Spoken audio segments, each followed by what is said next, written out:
Thank you. Okay, Appreciate it. Thanks. you bet.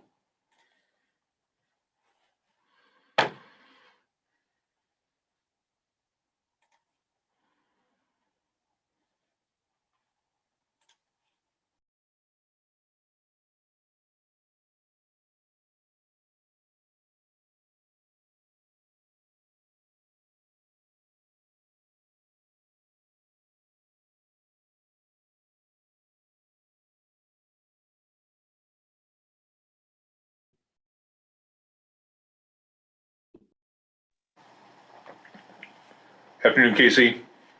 Hey, how are you? Good. How about you? Good, doing well. Afternoon, Pat. Survived a wedding. Congratulations. Yeah, thanks. One down, one to go.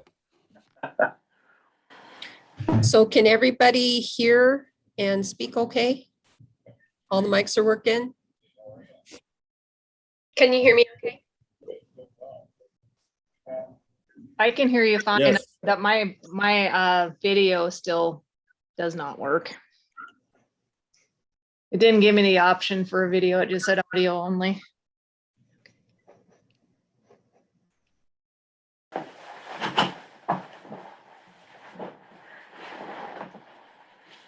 So I think we can go ahead and start the meeting. I guess yep, everybody's on here. So I'll call the meeting to order. And then I will just turn it over to licensing to talk to us about the process for selecting the auction organizations.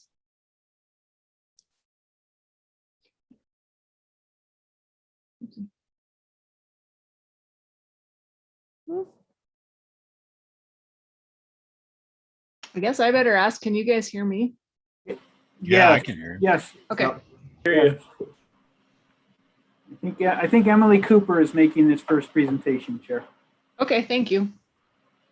I know you guys can't see me, but maybe you can hear me. We can hear you. Yes. Yes, Emily. You can. I apologize. I do have my video on, so it might pop up eventually. I don't know what's going on, so I apologize.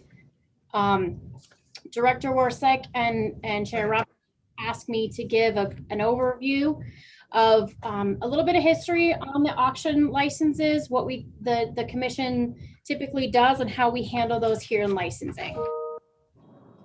So the commission is granted through Montana Code, through a competitive auction or lottery, can issue one license each year for mountain sheep, moose, mountain goat, mule deer, elk, wolf, and grizzly bear through a competitive auction or lottery. As of now, the department doesn't currently auction a wolf license because general hunting regulations allow that without as an unlimited hunting in valid districts. Therefore, an auction wouldn't provide any benefit. And there is currently no grizzly bear season, so we don't offer a competitive auction for that. So our annual process is each year in June, the department advertises the opportunity for organizations to submit an auction or lottery license proposal through news press releases and letters that we send to folks that ask to be on our mailing list for this particular purpose. The Licensing Bureau here in Helena maintains that mailing list for people that have expressed interest previously or have done these auctions in the past. So an organization, they have to submit their proposal to the Licensing Bureau before the 16th of July each year. We compile those proposals and we give those to the commission on behalf of those organizations. We tell them, those organizations each year, we advise them to bring a representative in case you as the commission have any questions about their proposal. We don't advocate as the department for any of those. After hearing each proposal, you as the commission can select an organization to receive that license or to grant that license for auction or lottery purposes. And it will be granted for the following year. So today we're looking at auction licenses for 2022.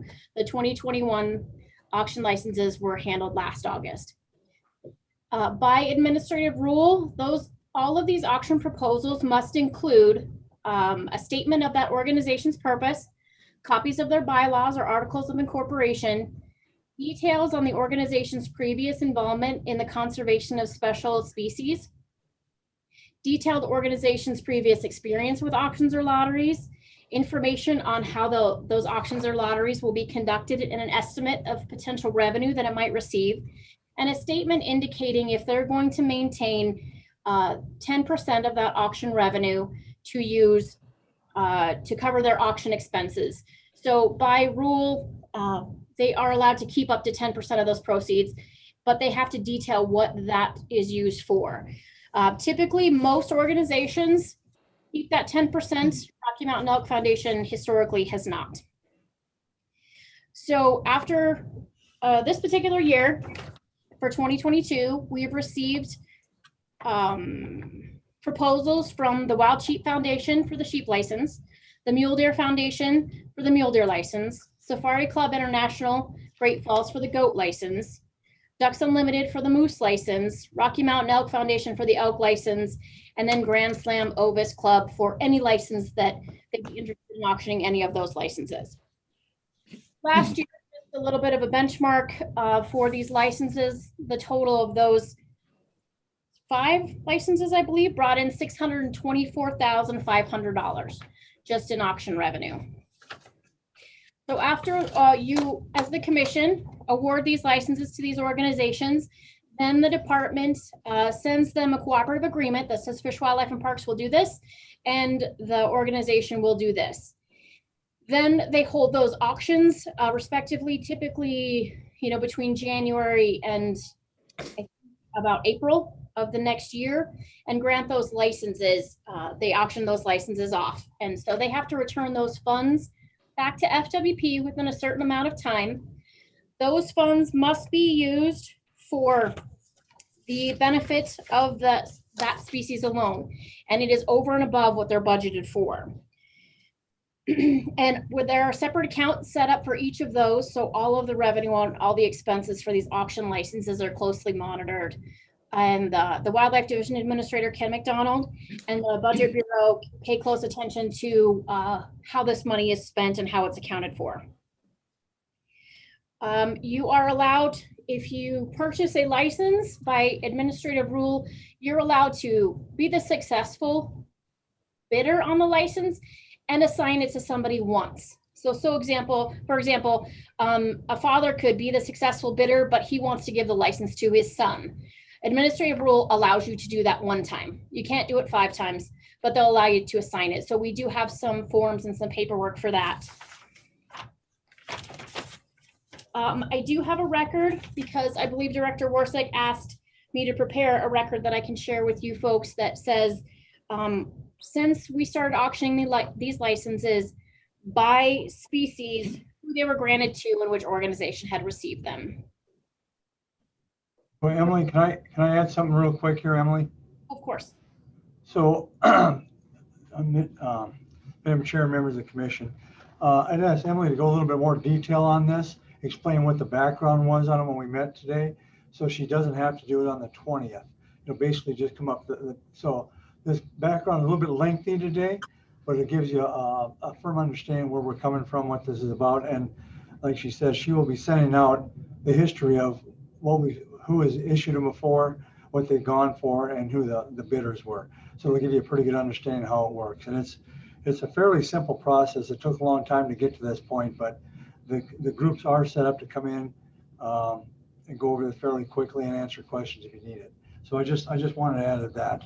Thank you. Thank you. Thank you, Emily, too. This will be on our agenda in our August meeting. So we don't have any action today, but if there's any questions, feel free to ask any questions you have today about it. Go ahead, Commissioner Siebel. Thank you, Madam Chair. And Emily, quick question. We got the list today from Shauna. There was 6 years, all the same organizations putting in for the tags for 6 years. Curious why there's not more diversity. I do know when I was part of Montana Safari Club and Billings on the board, we applied for the goat tag. And I'm not sure why we weren't. I think we were more competitive from a financial standpoint. That's just my personal opinion. But I'm curious why we don't see more diversity or more applicants for these. And because I would think that the more competition for some of these, the better. Some are obviously, the Sheep Foundation sells those tags for, I know, 400,000 plus. But it seems like it'd be great if we had a little more competition for these tags. Just curious your thoughts. Commissioner Siebel, I agree. I mean, competition for these would be a great thing. As far as why, the history on that, I might kick that back over to Director Warsek, who might have more history on that particular question. Madam Chair, Commissioner Siebel, yeah, I worked with that for 17 years, and that's exactly what it is. There's a limited number of people apply. We've tried to expand that and get it done and get further people in, but you'll notice some of the groups that we thought would be surprising that, like, for example, the moose tag is issued to Ducks Unlimited and does really well with it. And before, when we first started doing this, we would have, different groups try to take 2 or 3 tags, 2 different types of tags. And then we tried to expand a little bit more. But it's always been kind of an issue to get them to put in for it and go through this process. But yeah, if we can encourage more and more people, we'd love to do that, because competition is good. Go ahead, Commissioner Tabor. Thanks, Madam Chair. I'm not sure where to direct this question, but so I take it that the vast majority of these organizations auction these special tags off for non-residents versus residents. Doesn't mean a resident couldn't buy it, but I would suspect, especially for these larger NGOs that are national in scope, they're looking to auction it off through their whole system. I don't know if there's anybody from law enforcement, but I do recall, especially as it related to the sheep, that once this tag was acquired and the person wanted to come and use it within the confines of Montana, that it was kind of problematic that the people bidding on these were bringing in people from out of state and then effectively conducting illegal outfitting, because they'd make specific arrangements to access and they would guide, and in certain cases, these people were not licensed outfitters, nor did they align with a licensed outfitter. And so I wonder, are there any safeguards put in place that if non-residents are in fact successful in acquiring this license, which we of course would encourage, that if they are going to use the resources of an outfit or access guides coming from out of state to help them, that it's done within the legal construct of outfitting and guiding, that are on the books for the state of Montana.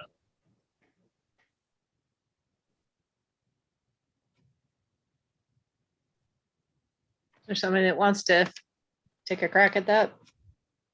Yeah, I don't believe we can reach out to enforcement and see if we can get them on before this conversation concludes, Commissioner Tabor, Chair Robinson. But I would say that, so certainly the packet that, the information that goes to that successful bidder includes, regulations. We can certainly take another look at that, Commissioner Tabor, and make sure that the language, the cans and can'ts that are relative to outfitting, relative to outfitting, are clearly identified in that information packet, Commissioner Tabor. And as a follow-up to that, and sheep is where, of course, it's probably most egregious, because that's part of the the trophy system and people wanting to get a Rocky Mountain sheep, and obviously Montana's probably got the best there is to offer. So what I understand to be the process is very high profile guides or outfitters, on a global scope, are the ones actually bidding on behalf of their extremely wealthy clients.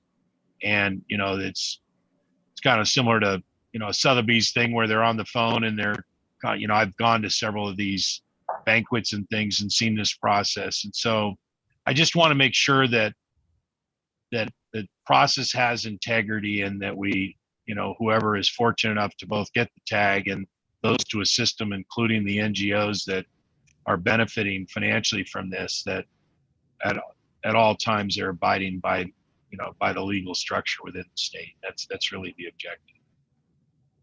Commissioner Siebel, did you have a question? I did. Thank you, Madam Chair. Just a quick follow-up. With regards to the number of tags, I know with sheep and especially now with moose, with the reduced number of tags, These are all granted after the regular special drawing. So I'm curious, is there any consideration for which units the governor's tag buyers, especially for moose and sheep, are going to pick, or how does that work as far as quotas or hunting quotas? Does it just get added to the top, or is there any other consideration for it? Madam Chair, Commissioner Siebel, that is a standalone quota. It's different from everything else, and it's good for everywhere that we have a hunting season throughout the state. And a few years after we started this, you're familiar with the super tag. It was the same mentality to give the average person an opportunity to try to get the same type of license without spending all that money, $5 chances on that. So it's above and beyond that. It's good for any hunting district in the state that we have a hunting season. Follow up then, and this question I always had. So Director Warsack, if someone wanted to hunt sheep in 680 one weekend and then go south and hunt 482 the next weekend, they're able to move units in the same season? Yes, sir, they are. Commissioner Walsh, did you have a question? I do. Just a clarifying question for me, and I'm not sure who's best suited to answer this, but just as background, does the department participate in this $625,000? Do we get a percentage of it? No, Mr. Chairman, Madam Chairman, Commissioner Walsh, we do. I mean, the money, everything we get on that, so they have an option of getting up to 10% for the cost of doing the auction. They can decide to turn that back in, and so we get the full amount. It depends on, that's part of the application package they submit. So the money we receive for this is species specific. It can only be used for that species. So realistically, we get more money for the species for sheep from this one auction tag than we do of all our license sales. So those funds don't go to the Sheep Foundation? No, they go to the department. Great. Okay. Up to 10% Got it. go to the Sheep Foundation. I mean, another question or Sure. comment, I guess, is it often occurs to me that there might be opportunities like this on the fishing side of things, that, you know, there may be a special permit on the Smith River. I know that currently we have the, you know, kind of super permit for the Smith, and that's one isolated opportunity, but maybe there's something we could do with Trout Unlimited through their auctions to provide a similar permit and auction it off. I think you might be surprised how much money we could raise. Madam Chair, Commissioner Walsh, that super tag on the Smith did kind of mirror what was started in legislature on this the super tag we have for the deer and elk and different animals. But I suppose we could look at that from the standpoint, but I don't know if it'd be legislation or not. We'd have to look at that for a species specific license, or the only one I can really think about is, like you said, would be the Smith. I don't know anything else that we really permit that we have a drawing on. So hope that helps. Wait till we get done with the Madison River. Maybe there'll be an opportunity after that. Could be. Are there any other questions or comments from anyone? All right. Thank you, Emily. We'll move on to wildlife. Start out with the mountain lion plan process, please.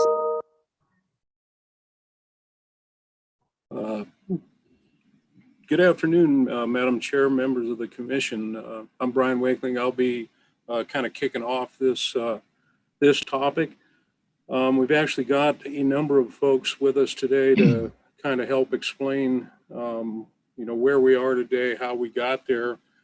We're going to have two presentations specifically. One will be from Jay Colby, our wildlife biologist out of White Sulphur Springs. He's been intimately involved in the development of the mountain lion strategy in the first place.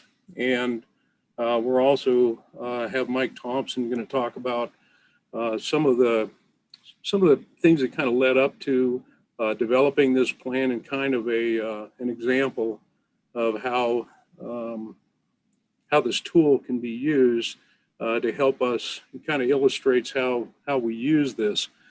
Now, overall, what we're really trying to do is use the best science that we can, and a lot of the science that we've developed here within Montana to be able to monitor something as difficult to monitor as like mountain lions. You know, everybody always wants to know how many are out there, and for, you know, with really common question with elk and deer and things of that nature, and even with species that are relatively visible, it's really challenging to get an accurate estimate of the numbers of animals that are truly on the landscape. And so when you take something that's cryptic, spends its life trying to stay hidden, it can be real challenging to try to get a good idea of how many are truly out there. There's a lot of species that wildlife agencies manage throughout the West and throughout the nation without actually knowing how many are out there. It's not critical to know exactly how many are out there to be able to manage the population. But if we want to know what effect we're having, or to be able to take a look and be able to measure the effectiveness of our management strategies, it becomes much more important. And the techniques that we're using are probably as good as anybody in the nation right now. Despite all the science that goes into this and all the research that supports it, this is not designed to dictate where lion populations will go. The whole objective of being able to monitor this is to provide a precise estimate of what we have and being able to measure whether or not we're being effective in meeting the objectives that the commission may set for us. So at this point, I'm going to turn it over to Jay, let him go over the presentation and kind of outline what we've got, how we got here. And then following him, we'll ask Mike to chime in. Jay, take it away. I'm going to try to share the screen here, so let me know if it works. Is that visible? Not yet, Jay. No.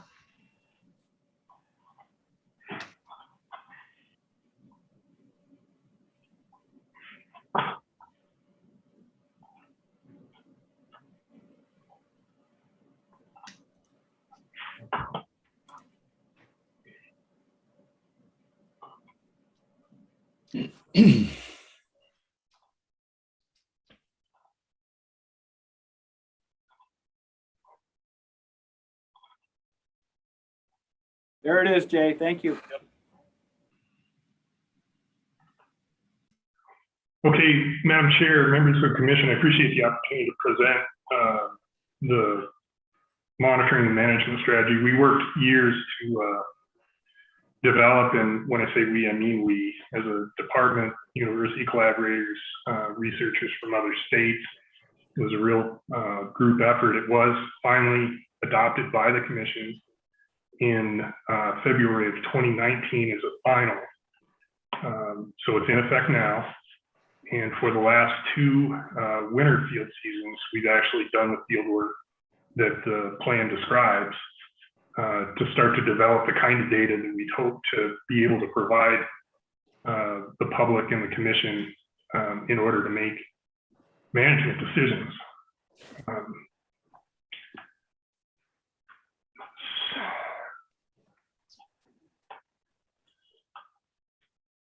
So at its base, the management strategy represents our long-term commitment to use the best available scientific information to hopefully help ensure that mountain lion management decisions are transparent and adaptive as scientifically possible today.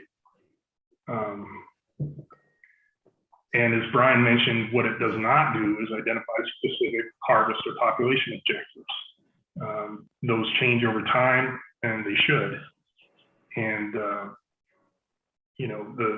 hopeful intent of the strategy is to provide decision makers like you the best information available in order to both develop area-wide or even site-specific objectives for mountain lion populations, and also to inform an adaptive harvest management process, so that as we set those objectives, we can measure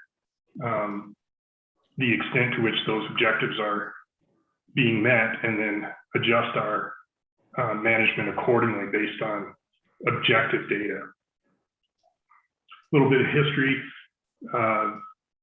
You know, the lions were largely extirpated from Montana by around the 1930s, even with a bounty program in place.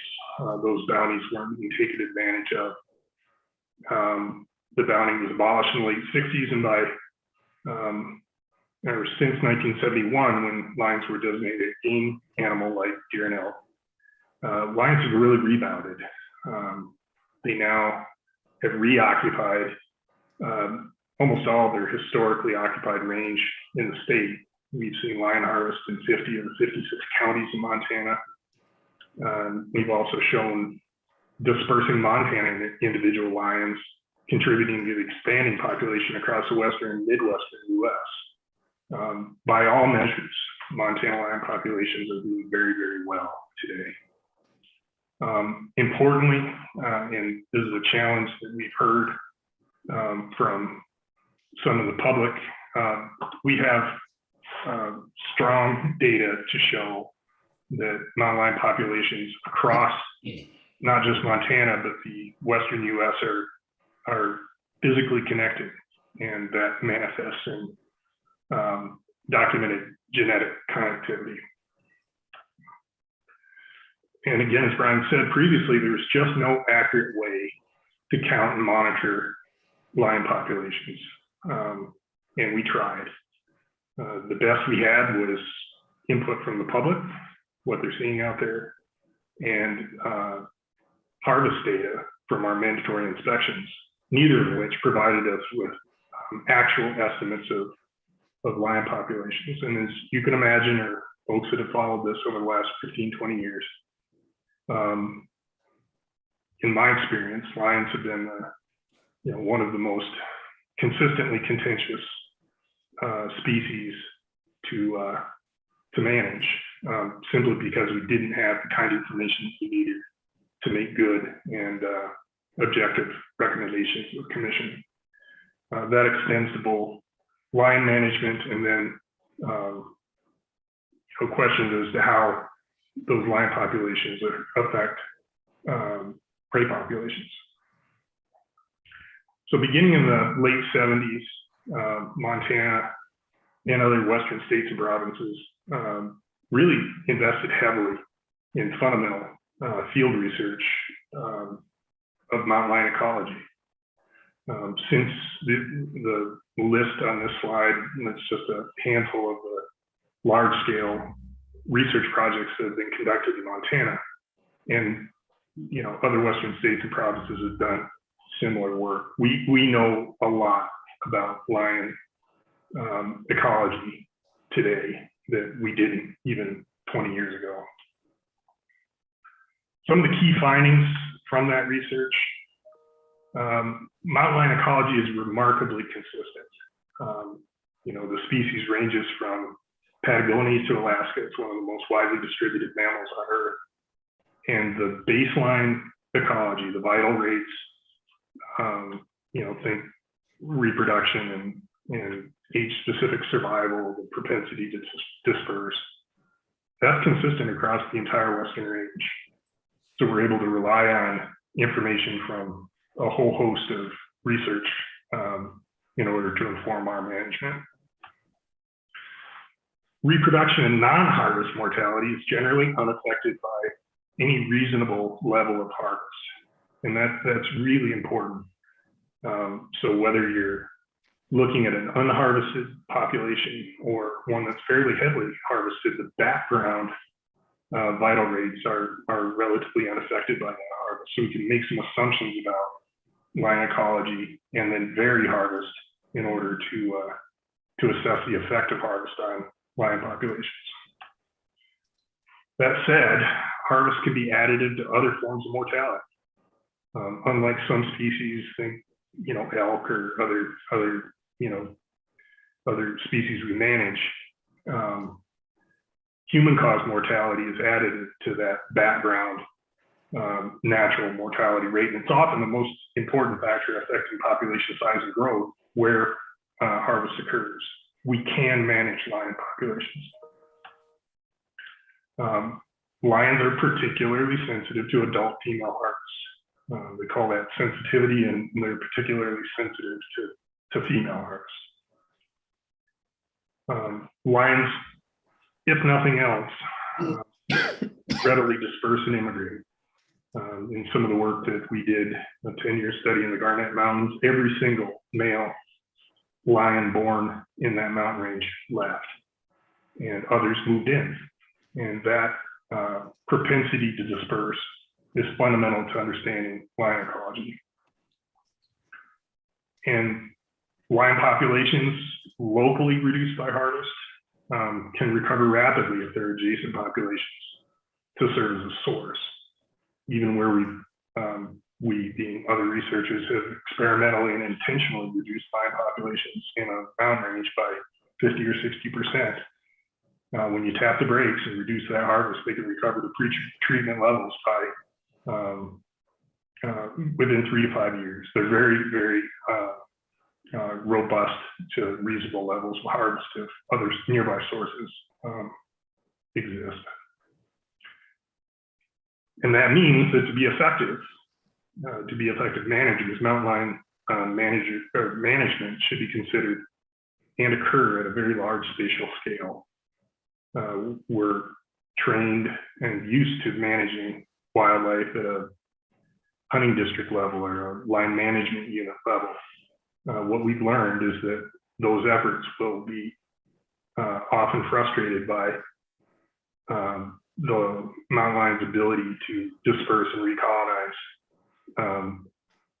sometimes not so nearby areas. And so in order to be effective, we have to be thinking at a big scale. So the strategy outlines a monitoring program that uses basically 3 tools. Something called a resource selection function, which I'll explain here next. It's basically a habitat quality model that covers the entire state. It defines methods that we could use in the field to physically monitor lions within a trend area. And then we've developed what we call an integrated population model, which just takes all that we know about mountain lions, including the results of the field monitoring work, and provides a tool for managers and the commission and the public to assess the likely effects of both past and potential future management actions. So this is a picture just showing the resource selection function is really a statistical surface. We can display it as a map, and that's useful. But think of it as a surface across the state with a series of pixels that have a greater or lesser likelihood of having lions present. And at a larger scale, it predicts the expected relative density of lions across the state. In this case, the redder areas of the state represent higher quality habitat, and the greener areas is low quality habitat. You'll see a gradation from northwest Montana south and east as habitat quality and quantity is less. So we developed this resource selection function, and I say we, Hugh Robinson at the University of Montana, and then refined by Dr. Kelly Proffitt in our research division, built this model using telemetry locations from 10 different studies across the state. If you see the maroon blobs on the lower map, those are the study areas where the telemetry data is collected. There's almost 23,000 of those points input into the model to help build this tool. And then we tested how well the RSF, and again, resource selection function model, we tested how well that actually performed by using about 11,000 mountain lion harvest locations, assuming that mountain lions are harvested where they occur. Those points were collected at mandatory inspection between 1988 and 2015. The original model performed really well, and with some refinements we made in 2016, strongly predicts mountain lion presence across all 7 FWP administrative regions. We use this RSF in a number of ways in the strategy. We use it to define distinct lion ecoregions. You'll see that term here in a second. We use it to identify appropriate trend monitoring areas within those ecoregions. And the RSF also helps guide our sampling efforts while we're monitoring lion abundance in the field. The RSF also allows us to periodically estimate lion abundance within the trend areas and also across the broader ecoregion. If you're able to see those figures within those are the statewide current lion management units, the RSF values vary from 1 to 0. So the closer to 1 those values are, the higher quality the habitat on average is within those lion management units. And you'll see in Northwest Montana, we have units that are as high as 0.9. And as you go to Eastern Montana, on average, that habitat quality is lower. And so the RSF values can drop to 0.4 to 0.3. Using those average values, we could aggregate lion management units by habitat quality, which we did. And by that aggregation, we saw clear groupings of lion management units that might compose, or did in this case, compose larger ecoregions that we can use to manage populations. We considered a few things when building or trying to identify those ecoregions. They had to be relatively contiguous with broadly similar habitat quality, and we got to that through those average RSF values. They need to be large enough to allow management prescriptions to be effective, despite internal, what we call metapopulation dynamics. That's the ingress and egress of lions from and to various populations, metapopulations, think mountain ranges.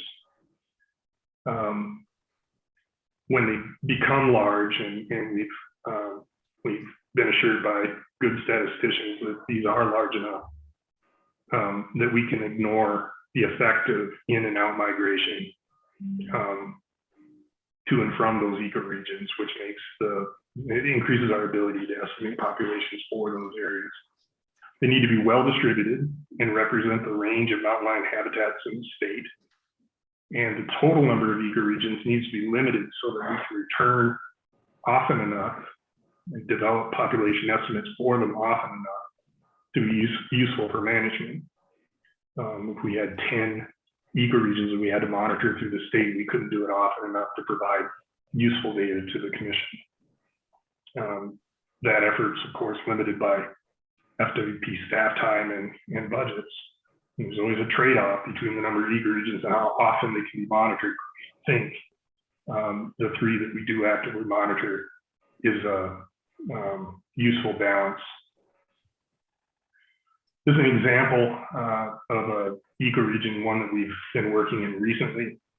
This is the Northwest ecoregion, runs roughly from the Canadian border down to Missoula over Bob Marshall. It's about 14,000 square miles. Even at that size, it's the smallest of the statewide ecoregions, but it has the highest average mountain lion habitat quality of any ecoregion in the state.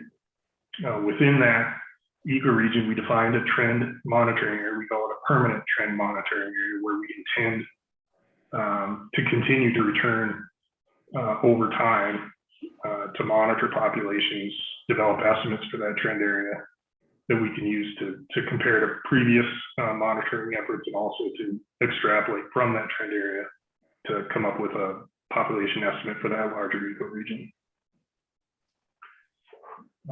They needed to be about 1,000 square miles in size, in order to detect enough animals to develop a statistical estimate that's rigorous. The habitat quality within the trend areas, it needs to be representative of the larger ecoregion. We need to make sure we have long-term physical and legal access to the areas so we can return routinely.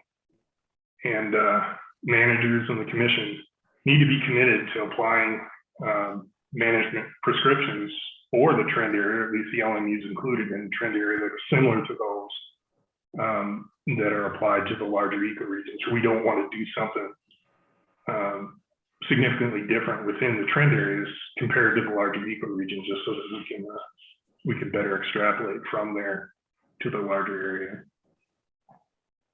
This is the west central ecoregion, region of Idaho over to the Big Snowy Mountains. And then the monitoring area is roughly centered around Lincoln, Montana. In the southwest part of the state, it basically encompasses the mountainous portions of southwest Montana. And that trend monitoring area is in the Gallatin Range.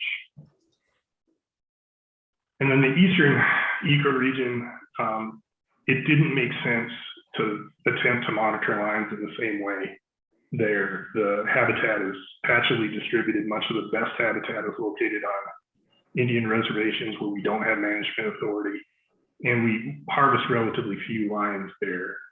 It's not to say that we couldn't use the same tools locally to answer specific questions in the eastern ecoregion, but we don't intend to as actively monitor lions in the eastern part of the state as we do in the western three ecoregions.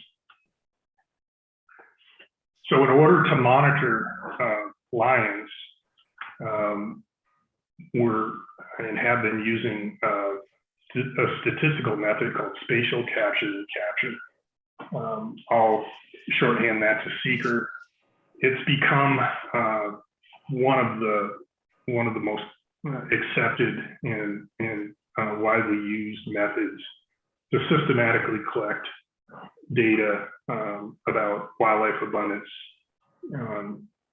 and to develop estimates of that abundance in the field. I just have a quick question. So in the eastern ecoregion, how are you going to monitor? Because there are spots where the red dots were pretty thick.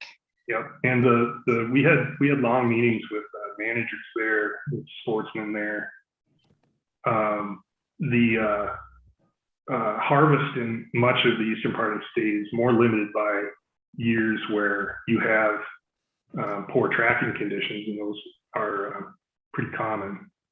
And harvest limits or quotas are really only used to limit harvest in years when those conditions are good. Managers there were comfortable with the tools that they're using now to manage that relatively low harvest. And we didn't believe that the methods that we're going to use or have been using in the western part of the state would even work very well there, because the lion population centers, those hot spots that you're talking about, are pretty widely spaced and separated by lots of non-habitat, so that the response of local management action is less likely to be reflected in areas that are hundreds of miles away than management applied to contiguous habitat in western Montana. Thank you. So Seeker is at base, it's a genetic technique, genetic samples that can identify down to individual lions, combined with data describing when and where they were collected. The spatial part of the spatial capture recapture specifically accounts for how far and how long it's been since a lion was detected the first time, and any subsequent detections. The Seeker method will allow FWP to develop these rigorous estimates of lion abundance within the permanent trend areas. And then these trend area estimates, which is really just measuring the relationship between what you observe in-line abundance at any point in time, and the underlying resource selection function model, the expected habitat quality in that area. So we can use that RSF to extrapolate from the trend area to the larger acreage. An important note, you'll hear me say it several times, the data that we produce using this method is fundamentally a little bit different than what's been reported in literature in the past, because the method's different. When you hear us say population estimate, what we're estimating is the number of independent aged, which means harvestable mountain lions in an area. It's not necessarily the total number of lions, because dependent kittens are not legal to harvest, and we're managing harvest. And like I said earlier, the background fecundity of lions doesn't change very much. So what we're reporting is the number of harvestable lions within an area. We can use the information a couple different ways. Subsequent trend area estimates can be directly compared to past estimates from that trend area. So you do a seeker effort in that subset of the ecoregion, come back in a number of years and compare directly what happened within that trend area, but you can also extrapolate that estimate to the larger ecoregion and compare those results also. This is kind of how it works. If you noticed when I showed the trend area, they're pixelated and gridded into 5 by 5 kilometer cells. Those grid cells are systematically searched for lion sign, generally tracks. Search effort is carefully accounted for, and that's an important input into the model development. And if tracks are found, our field technicians and some really outstanding hound handlers that work with us do everything they can to collect a genetic sample by backtracking to collect hair or scat, or more often by using trained hounds to tree the lion and collect a muscle sample using a biopsy dart. So the dart hits the animal, falls out, and brings with it a muscle sample that we can use for genetic analysis. So we never need to handle the lion. We can just hit it with the dart, collect the dart, and walk away. This is an example. This is from the Upper Clark Fork, so what Kelly Prophet did, just showing what that field season looks like. The blue lines on the left-hand figure represent technicians on snowmobiles looking for lion sign. And the figure on the right shows where lion genetic samples were effectively collected. It's important also that we don't just collect samples from the trend area. We collect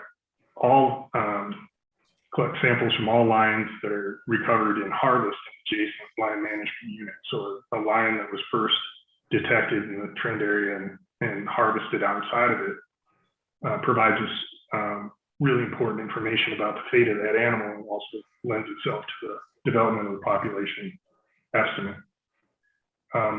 Importantly, the seeker method estimates or accounts for all lions in an area that could be harvested, including transients. And historically, in order to try to get some understanding of how many lions in a specific area, you had to collar them all, try to. And a significant proportion of the lion population has yet to establish a home range, and are often missed in those intensive collaring efforts. And often those are young lions, and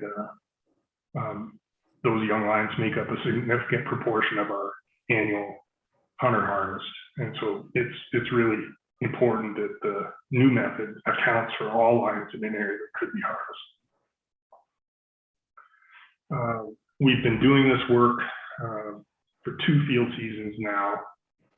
Molly Parks, I think, is on the call. So if you have specific questions about the field efforts from 2019 and 2020, she'd be able to help. We started in the permanent trend area in northwest Montana. That's the area shown in red.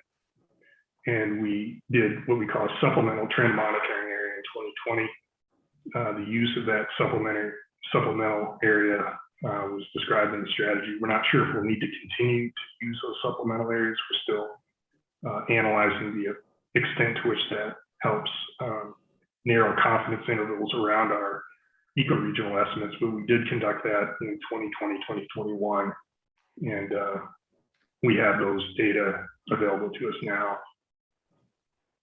We should have an overall ecoregional estimate for the Northwest ecoregion yet this summer. It should be coming any day. So we need to, it's not enough just to estimate population. We need to also predict the trend of that population in order to ascribe harvest and to assess its effect. To do that, we developed another tool working with partners at the University of Montana.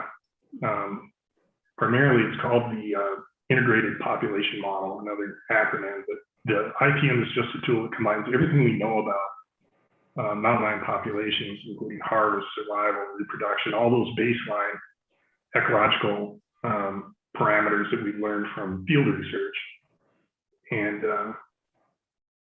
we can use that IPM to describe the effects of past management and make some predictions about the effect or likely effect of future harvest on lion population trends within an area. We built it in a way that we hope would allow it to be used as a tool for biologists, for managers, for the commission, even the public. So it's available in a website format that you can manipulate based on new information about an area's lion population. Past harvest can be input, and then importantly, you can manipulate possible future harvest scenarios and gauge the effect that will likely have on lion population trend within that area. In this example, this is for the Northwest ecoregion, or no, I'm sorry, the West Central ecoregion. We decided what had happened if we just held male and female harvest constant for the next 6 years. And you can assign that mortality, the likely mortality by age and sex class based on your quotas and your history of harvest. And the model will output the likely population trend by age and sex class based on those inputs. And we intend to be able to present the commission with various scenarios where applying more or less harvest by sex, by whatever means, will likely produce a population trend or an effect on age or sex structure of that population over time.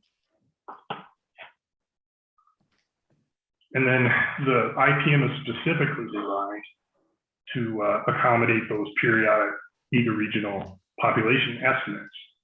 It's a little bit hard to see, but all these IPM outputs will have a confidence interval around them. There's a more uncertainty the further you get from a past estimate of the actual population. So periodically you'll input an ecoregional estimate like this, which will bring the model current and help inform the output from that point forward, narrowing those confidence intervals around the predicted population trend. And all this is intended to inform an adaptive harvest management program. We use that term, you'll hear it in the next presentation. And often it's used in a limited way. We're trying to fully utilize AHM in this case. The process moves pretty logically. The first step is to develop clear and measurable population harvest and hunter opportunity objectives for the ecoregion. It could be as simple as we'd like to have more, fewer, roughly the same number of lions over time. And they can get as complicated as trying to engineer a harvest strategy that will encourage, the recruitment of older age class Thompson in a population or limiting growth. There's things that you can choose to do or try to do. but those need to be, those objectives need to be very specific. They need to be reasonably achievable, measurable by the tools that we have available, and time specific. I give examples of, you know, objectives that would meet those criteria in the strategy. But it's important to you know, remember that you need those 4 components in order for the objective to work within this framework. Then we can take the IPM and other tools to, you know, hopefully identify a range of regulation alternative seasons that reasonably should allow us to meet those objectives.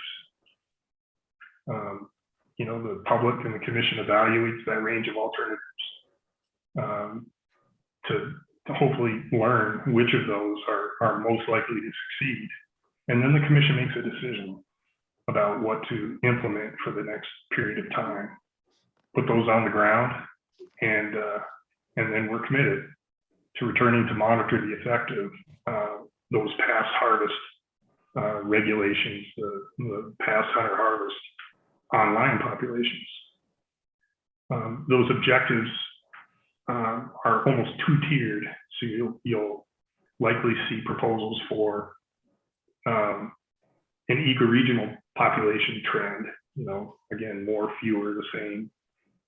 And then the department and the commission need to distribute that harvest across the ecoregion in a way to meet other objectives like hunter crowding, you know, hunt quality, and to focus or limit harvest where we believe it's necessary. One of the takeaways from that ecoregional approach is that as long as the overall harvest within the ecoregion, again, assuming that it's statistically closed, it doesn't matter nearly as much where that harvest occurs. And so there's areas that we're more or less tolerant of lions and can apply proportionally or relatively more or less hunter harvest as long as the overall hunter harvest for the ecoregion is likely to allow us to meet our objectives. And then finally, you know, after coming back and monitoring the effect of that past harvest prescription, we should be, you know, clear that we're expecting to and prepared to adjust management as necessary in order to continue to move toward that long-term population objective. So that's kind of the adaptive harvest management piece. All the tools outlined in the strategy feed. And that, in short, is the line management strategy.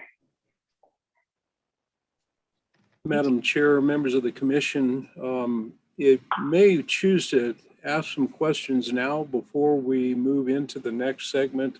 Our next segment, Mike Thompson, he's our regional wildlife manager out of Region 2, will be presenting that. And as Jay mentioned, we also have several others on the call. Molly Parks, who did some of this, led a lot of this for this recent last 2 years. And Dave Mesmer, who's also been kind of the gee whiz bang, make the science work with math on this stuff, is also on the call. So if there are specific questions for Jay or any of our other biologists at this point in time, we'd sure try to answer those. Does anyone have any questions? Madam Chair, if I may. Yes, go ahead. Brian or any other staff, I'm curious, we have 2 good years of monitoring under our belts, and sounds like the results will be prepared by the late summer. Do you expect that over time that as we add, you know, iterative monitoring years, that the precision of the model will get tighter and tighter, or do you feel like it is what it is and we'll be able to manage at this current level? The current level of data input into the model. That Commissioner Byerth, that's a good question. I'll give you a real quick answer on it, and I think I may let Dave Mesmer give you a little bit more detail on that. But our intent is to conduct these at regular intervals. And so about once every 6 years, we'll have these estimates. So there's going to be time between those estimates. As Jay mentioned, the further we get away from a point estimate, we're going to see greater width in the confidence intervals. And there's a lot of things that influence the confidence intervals in the first place. The first one of those is, just how many animals we're able to get our hands on in a given year. The more we get our hands on, the better our estimates are. And so if you have a good year where you're easily able to catch animals or at least get a biopsy dart in them, we'll have more samples and we'll have tighter confidence intervals. But Dave, I'll let you try and address that a little bit more specifically. Yeah, thanks. I think Commissioner Barth, we won't have additional precision over time unless we started collecting more data. So like Brian mentioned there, if there's a particularly good season for Molly Parks and the hounds men she's supervising, we'll get more samples that way. And so we would get a more precise point estimate. That's the DNA method there. But we won't have, so then in the years following that, the estimate would be more precise, but there's not like any learning going on that's going to make this more precise over time, like statistically. And if I could add one piece to that, I mentioned that supplemental sampling that we did. If it turns out, and Dave's helping us understand this as we speak, but if it turns out that the supplemental sampling within an ecoregion doesn't significantly improve the precision of the overall ecoregional estimate, we could theoretically return to each ecoregion once every 3 years instead of once every 6, which would just be, more and more current information for the commission to consider when prescribing management. So that's the one economy. If we don't feel we need to replicate that sample every time we go to an ecoregion, we could return more frequently. That's a good point. Thanks, Jay. Are there any further questions?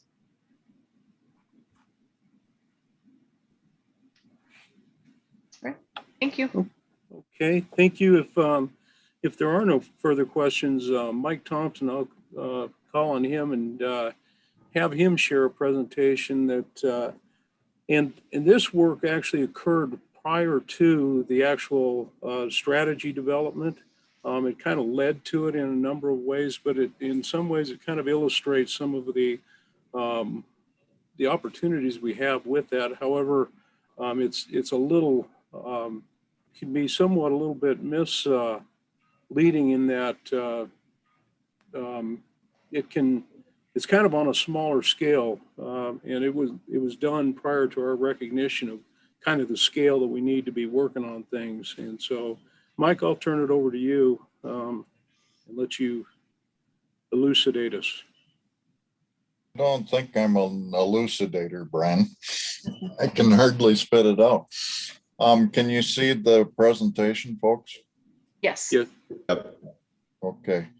Well, this is something that I was involved in as a manager, not as a researcher. Fortunately, we have researchers that involved the lion management and elk management in the Bitterroot Valley. There's a final report available online on the FWP website. This is the cover and credits for the folks that worked on it. But we're looking at carnivore management and elk recruitment in that system. And I'll give a little bit of context if you'll indulge it. Jay showed this, so I don't have to repeat what Jay showed, except he showed it on a statewide scale. This is for Region 2, the Missoula area. And what it describes and what I intend for it to tell us is that we did a lot of lion management and a lot of trial and error without this tool that we have now. By using houndsman input by our own sense of lion densities in the field, by whatever means we could come up with to assess lion populations, conflicts, however long it took to meet the quota, and so on and so forth. And what that history taught us is that we're not very good at that. It's not a very reliable way to manage mountain lions. I can't imagine in this day and age that we would ever go back. In the period that shows here on this graph, this is harvest, by the way, and the red bars are female harvest. The yellow bars are male harvest. The total combined is, like at the peak, it looks like it's around 270 lions that we harvested in 1 year in Region 2 in 1998. If you recall, and Jay said it, in 1971, the mountain lion became a game animal. We started managing under quotas. There was no quota before the late 80s, I believe it was. I was around for it, and I believe it was the late 80s. And little by little, you can see, as Jay said, you can see the red line starting to go up along with the yellow line. And so female harvest is the one that starts really controlling populations. Some of you may remember that in that period of time in the early 1900s, early 1990s, I've been telling myself I'm old and other people have joined in. And so now I think I knew the early 1900s, but in the early 1990s, lion populations were perceived to be very high. And in fact, if we got no other agreement from the various constituents that were interested in mountain lions in Montana, it was that we had modern historic highs in the 1990s and in mountain lions in Montana and in Region 2.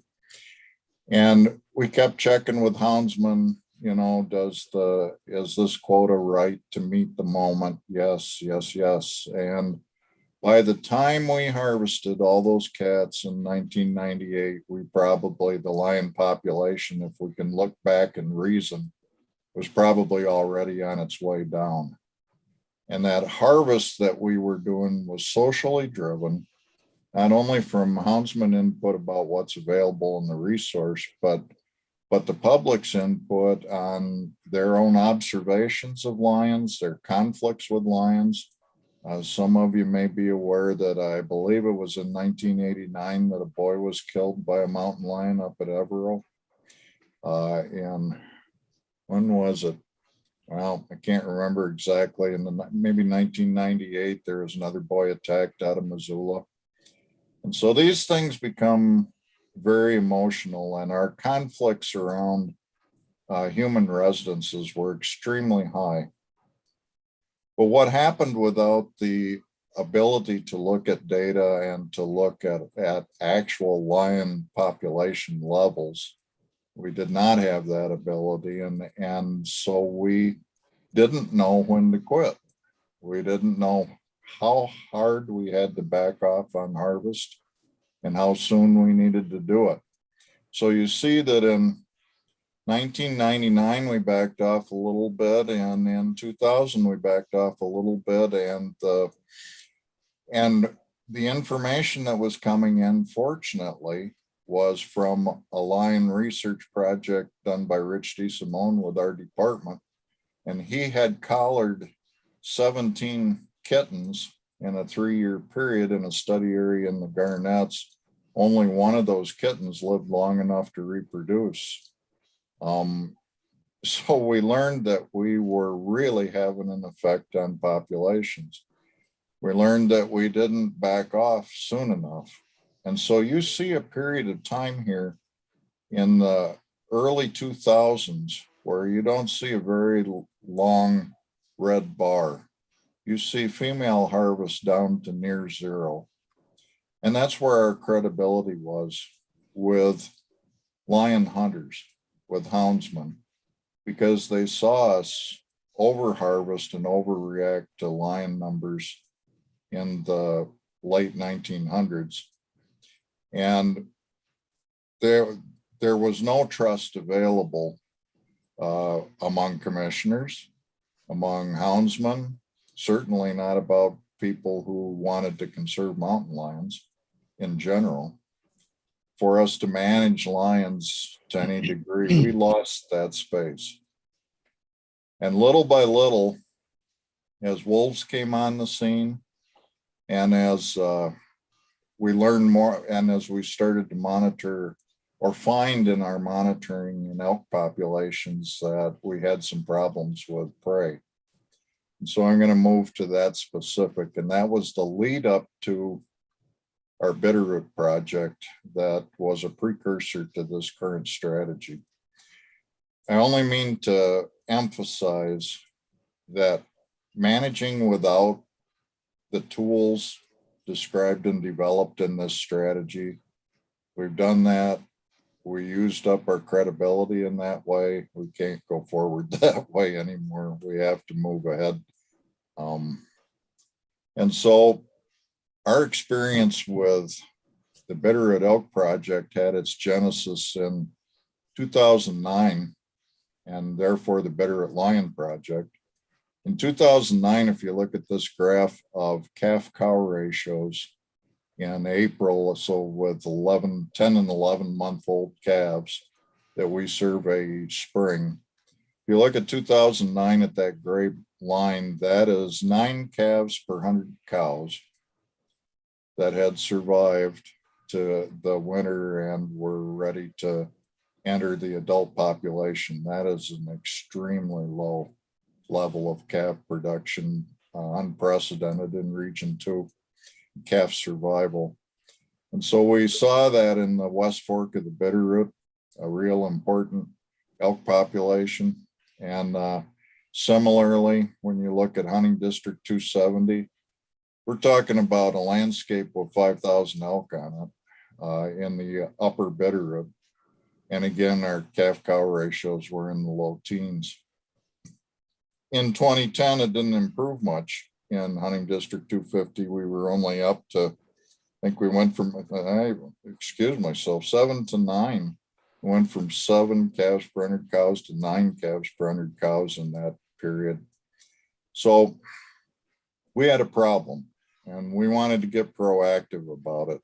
The elk population wasn't crashing, but the replacement, the engine that runs that elk population was sputtering. That's your calf recruitment. We could see that the population was poised to crash if we didn't do something to boost it. We didn't know everything that was going on. We didn't know much about what was going on, except something's broken. And so research hopped right on it and collared 120 cow elk with GPS collars over time between 2011 and 2014. They radioed 286 calves, newborn calves. They would get about 100 each spring and radio them and see if they survived or not, and what the cause of mortality might be. This is Missoula up here at the top of the map, and Idaho down at the bottom and to the left. Hunting District 250 is the West Fork of the Bitterroot. Hunting District 270 is the East Fork of the Bitterroot. And there they are. That was the study area. And what they found out from the mortalities of those elk in total was here on the left, this is bear mortality. The pink is for the East Fork of the Bitterroot. The blue is for the West Fork. In Idaho and some different environments, black bear were really important predators on elk calves. We did not see that in the Bitterroot. It's a different system. We didn't see that. Lion is the next set of bars. And for mountain lion, it was the highest cause of mortality, individual definable cause of mortality in this Bitterroot system of any other cause we could identify. Let me jump over natural non-predation to this tallest pink bar for the East Fork, well, that's unknown cause of mortality. We had a lot of unknowns in those years, just couldn't get on the mortality fast enough. But then when you go on to other causes of predation or other causes of mortality, there was unknown predation, was this next one. And then finally, wolf. You can imagine that in 2011, when we started this project, and in 2009, when we saw our calf survival go down, you'll remember that the wolf was congressionally delisted in 2011. Everybody had wolves on their mind. But in this system, in the Bitterroot, different than some other places, it was lion, was the biggest mortality factor. So this is just a snapshot of what the country looks like if you're not already familiar. We're looking to the east, out across the Bitterroot Valley over toward the Sapphires. We're up here in the in West Fork, the general country of the West Fork. North is to your left. And so, you know, if this looks different than the country you're used to, it probably is. Montana's a big place and there's a lot of variety there, and our relationships between predator, prey, and environment are pretty different. So we did, and Jay showed you a nice map of this seeker study area, the study area for lions.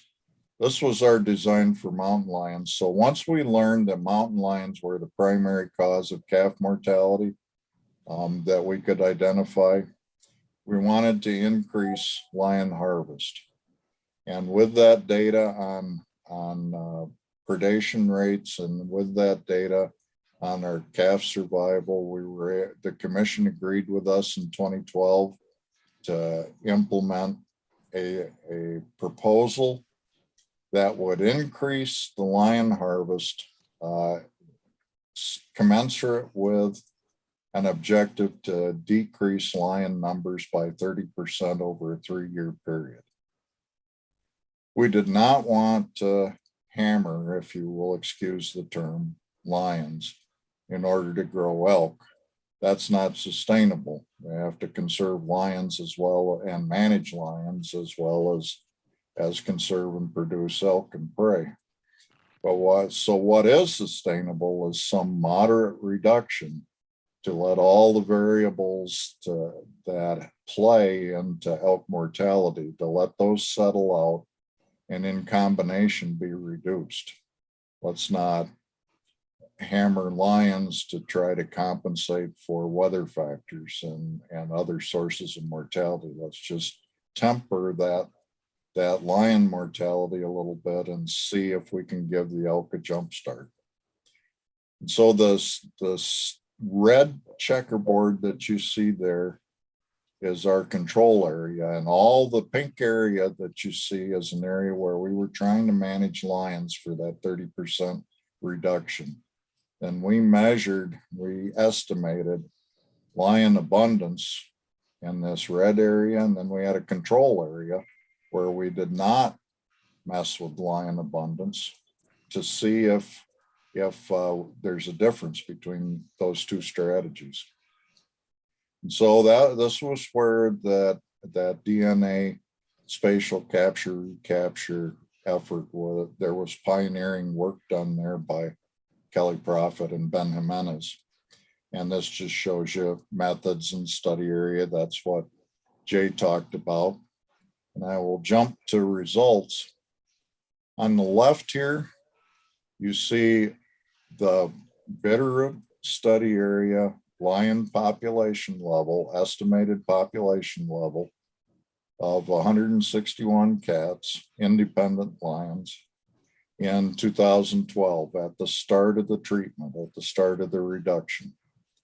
In 2016, researchers went back and found that the lion population was like at 110 or something like that. It was a 29% reduction.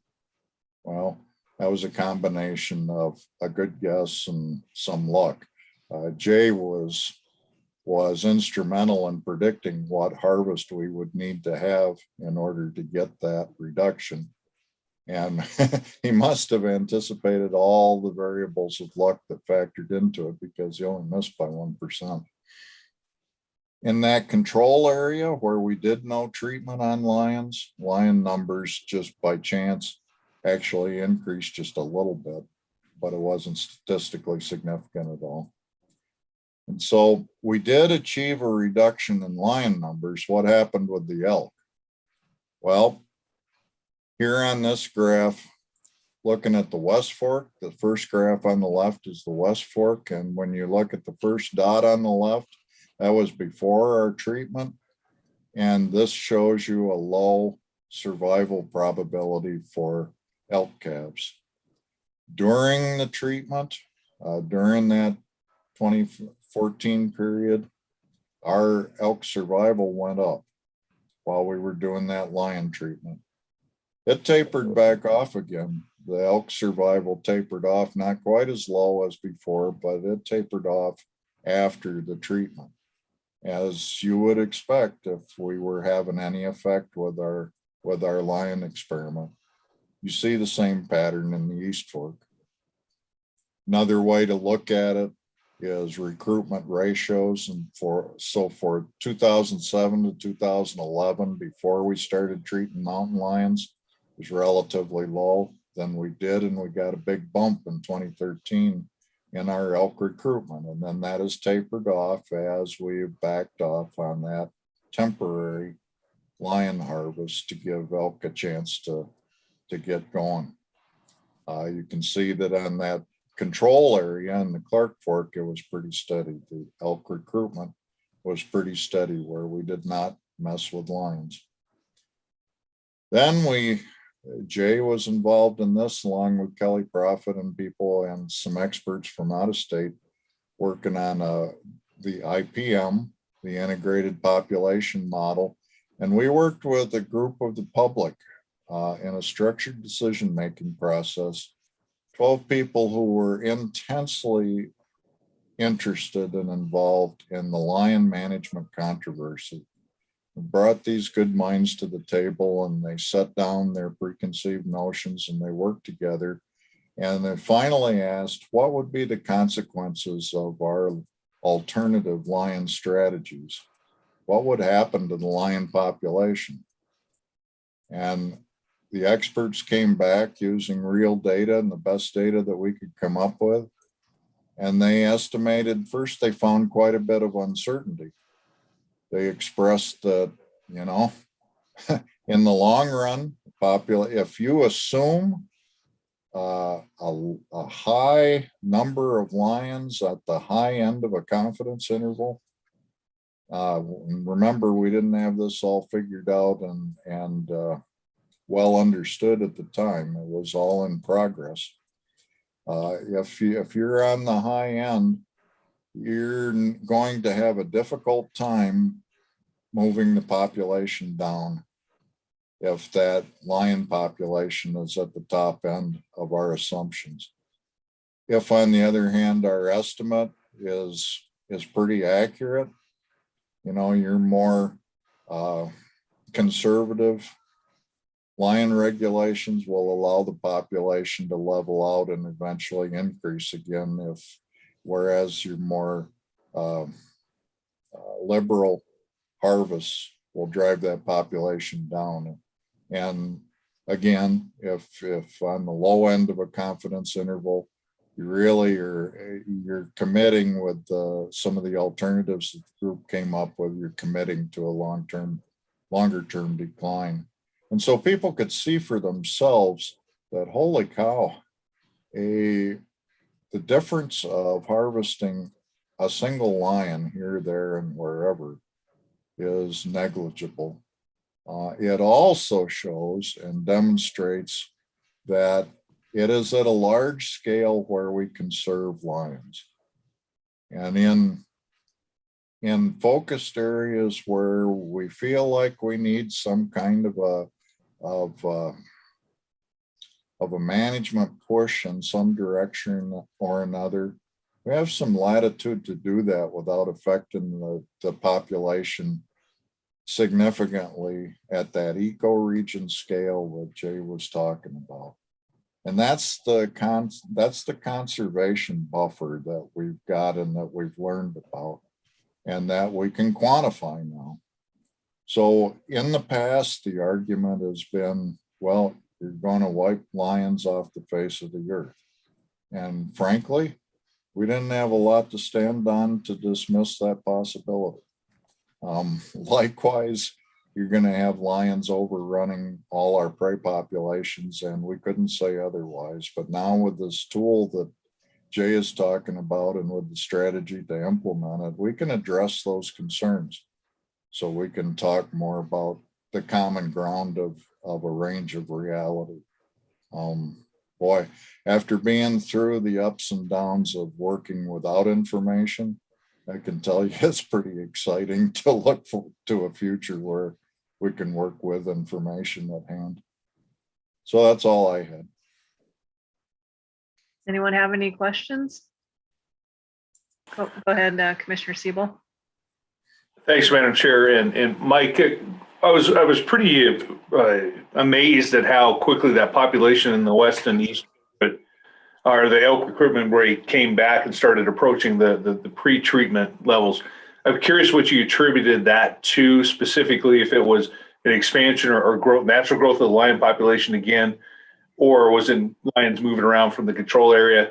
And so I'd like you to expand on that some more, because again, that's pretty shocking, assuming that you were continuing with or a similar level of harvest. I guess that's another question I don't know the answer to.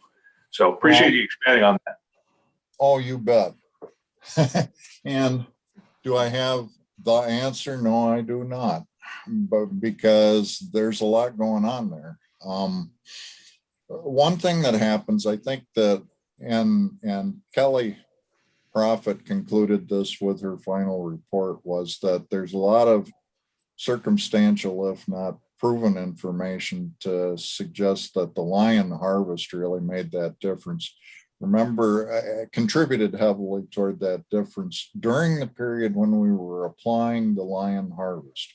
Remember the graph with the 3 dots, and during the period when we were applying the harvest, what you're doing at that time, and I've heard people say this, and I think it applies, you're reducing for a short period of time the number of teeth out there on your population. And at that time, you have a little more escapement of elk calves. Isn't the whole answer. You haven't corrected everything, but you have a little more escapement. And when you have that, you recruit a few more, a higher proportion of calves into the population for that year. They are going to be more likely to survive as yearlings, 2-year-olds, and adults than they are as calves.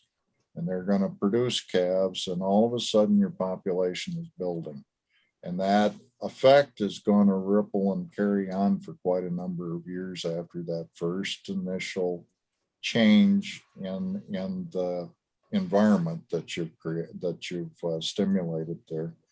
We also had some concurrent changes in weather patterns. One of the things that they've found out was that there's a real important link between precipitation, not only in the winter, but in the spring and summer, and elk calf recruitment. And so those things, kind of all add in. And so there are a number of factors that would create the effect that you're talking about. I think when we managed what we're managing in the Bitterroot and more broadly to apply it in our region is we're tinkering a little bit within a moderate range of variability, the mortality factors that would affect deer and elk survival. And we're doing that at a relatively conservative scale so that we take care of the carnivore populations, which are highly valued by the people that hunt them and the people that don't. And at the same time, we're manipulating a number of factors all at once that can contribute in a whole towards something measurable in the prey. And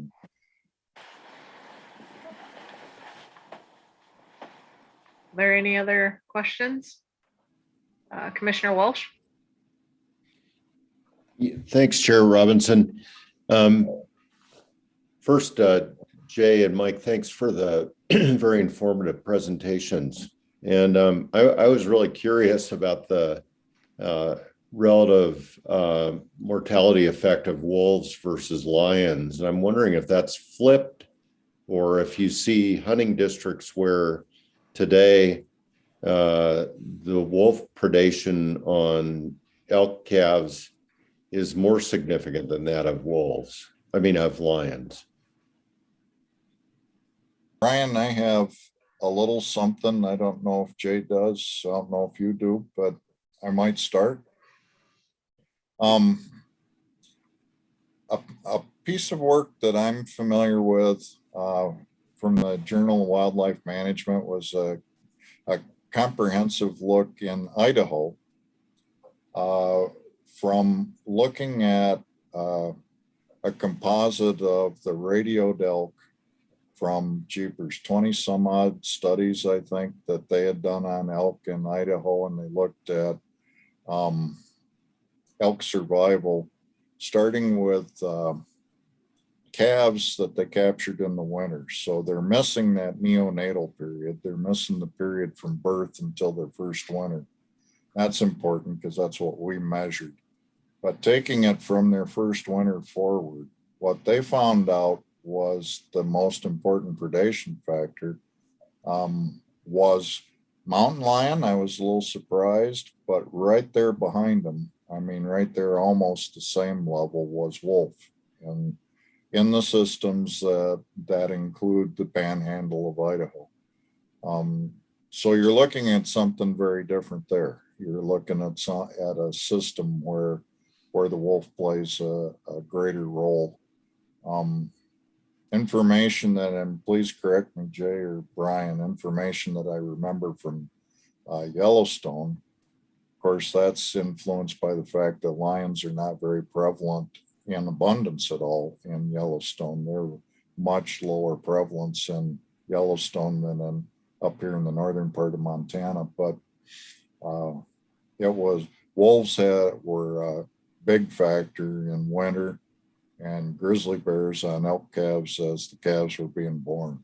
And so I do know that it depends an awful lot on the landscape you're dealing with. It's variable.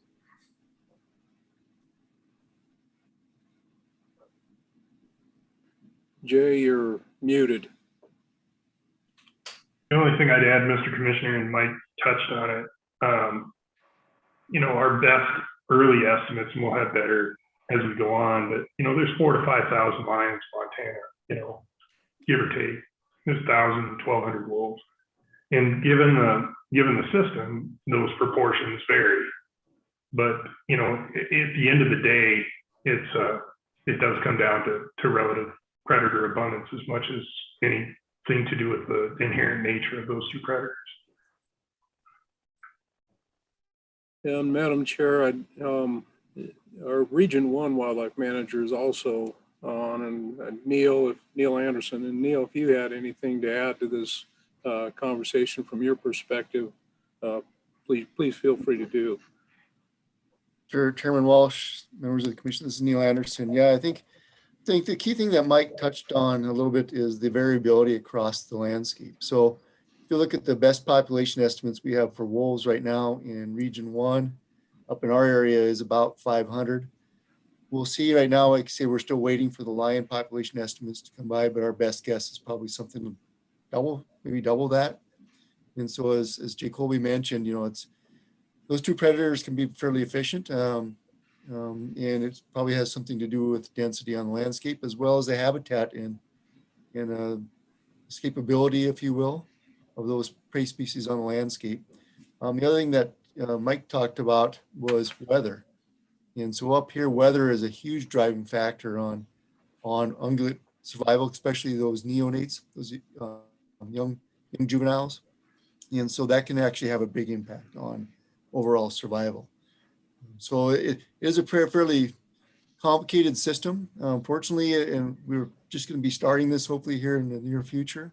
And we got approval to go ahead with a very similar study that they did in the Bitterroot, looking at just those factors. But we have to manage until we get that better data. So right now, I think it's pretty safe to say, at least in Region 1, we still expect mountain lions to probably be more dominant in terms of predation, just because of sheer numbers. Thank you. Any further questions? Madam Chair, if I may, just a couple of things to kind of wrap this overall topic up. Probably one of the things that we've had the opportunity to mention on the commission floor a time or two is the idea of trying to use a citizens group to try to help us identify what kind of a direction we'd like to see this go. And so some of the information that we provided to the commission included some of the draft charter and draft timelines and things of that nature. Ultimately, the commission routinely sets quotas for lions at the April commission meeting. And if we're going to use this information to try to, or use a kind of a group to kind of get together and help us identify that, the trend that we want to see. What we propose is that we would actually use this group not to identify season structures. And if we were going to try to use them to identify season structures, that timeline moves up substantially because the commission routinely addresses those in December and February. But nevertheless, what the draft team that we largely put together, or the charter that we put together, we would charge them with giving us a recommended trend that, in addition to the trend, whether or not the proportional trend that we'd like to see, and kind of if there's some kind of an emphasis, do we want to reduce conflicts? Is it something that we're looking to see a benefit to an ungulate population? What are the options that we're looking for there? We would not ask them to work on season structures, lion management units, or even the license types that we would use to achieve that. What had been proposed is that there would be a committee of 12, that it would include 2 houndsmen, 2 outfitters that work with mountain lions specifically, 2 livestock producers, 2 deer hunters, 2 elk or sheep hunters, and 2 members of the general public. The commission has at times expressed some interest in being perhaps part of this group, and that's certainly something that could occur. We routinely would, the way we routinely would work on one of these is we would solicit recommendations and nominations, and then oftentimes we would work with the director's office in order to identify who the people ultimately that get selected for this. And then we would use a professional facilitator, someone who's done an awful lot of work with facilitation and getting diverse groups working together. Ultimately, we would had planned an initial meeting using about 2 days and covering a lot of the material that the commission is already privy to and is well exposed to. And then working through some examples of what the integrated population model would suggest as far as what a population trend would look like, what it would take to get to a trend. Because a lot of times people who are not familiar with might simply say, well, if there's 200 lions and you want to get to 150, you'd kill 50. And it's not a linear response. It takes more to get there from here. But we would go through some of those examples, and we'd use that integrated population model to get there. And then finally, we'd have another meeting with the group of another 1 to 2 days and just using all that and coming up with a preliminary recommendation that the department would then use to develop a recommendation for the commission. None of this is binding. None of this is anticipated to be, would tie the commission's hands in any way, shape, or form. The commission could choose to be, to accept the recommendation or to be more, less aggressive, reduce the harvest or increase the harvest, and just to meet a different objective.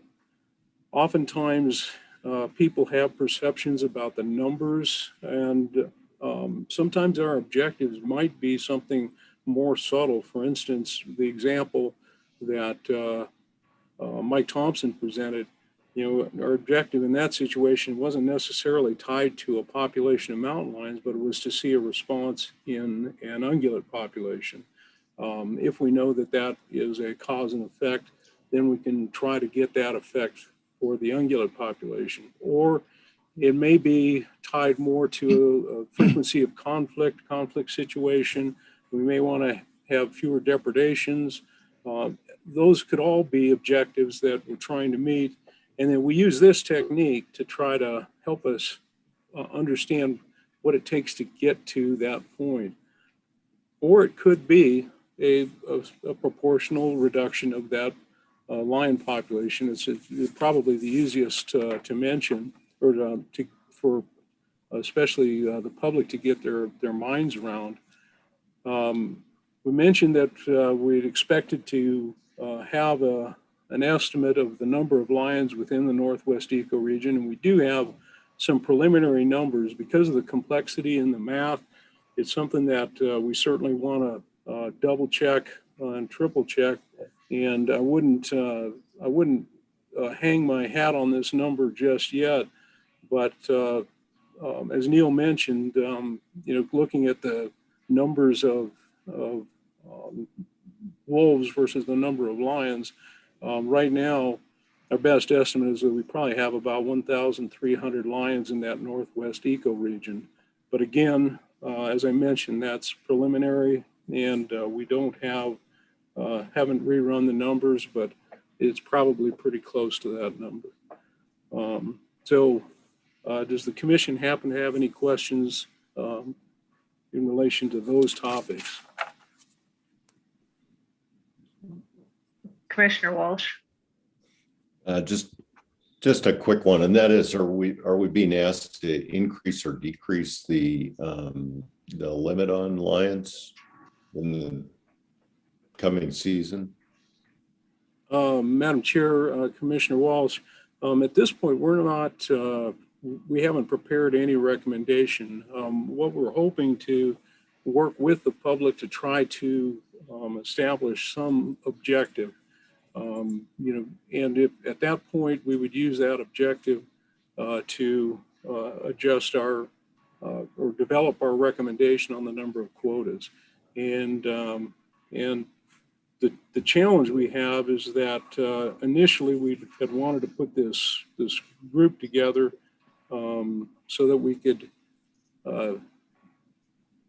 provide the commission with enough information up front to be able to digest that. And so at any rate, we're not making any recommendation on numbers at this point in time, or even a direction. Commissioner Tabor. Madam Chair, Brian, a couple of questions here. So the creation of this committee was part and parcel of the whole overall program and the study, and it's coming out the back end of it. If I understand it correctly, and I'm looking specifically at the document for the proposed plan for the development of the LEPOC 7821.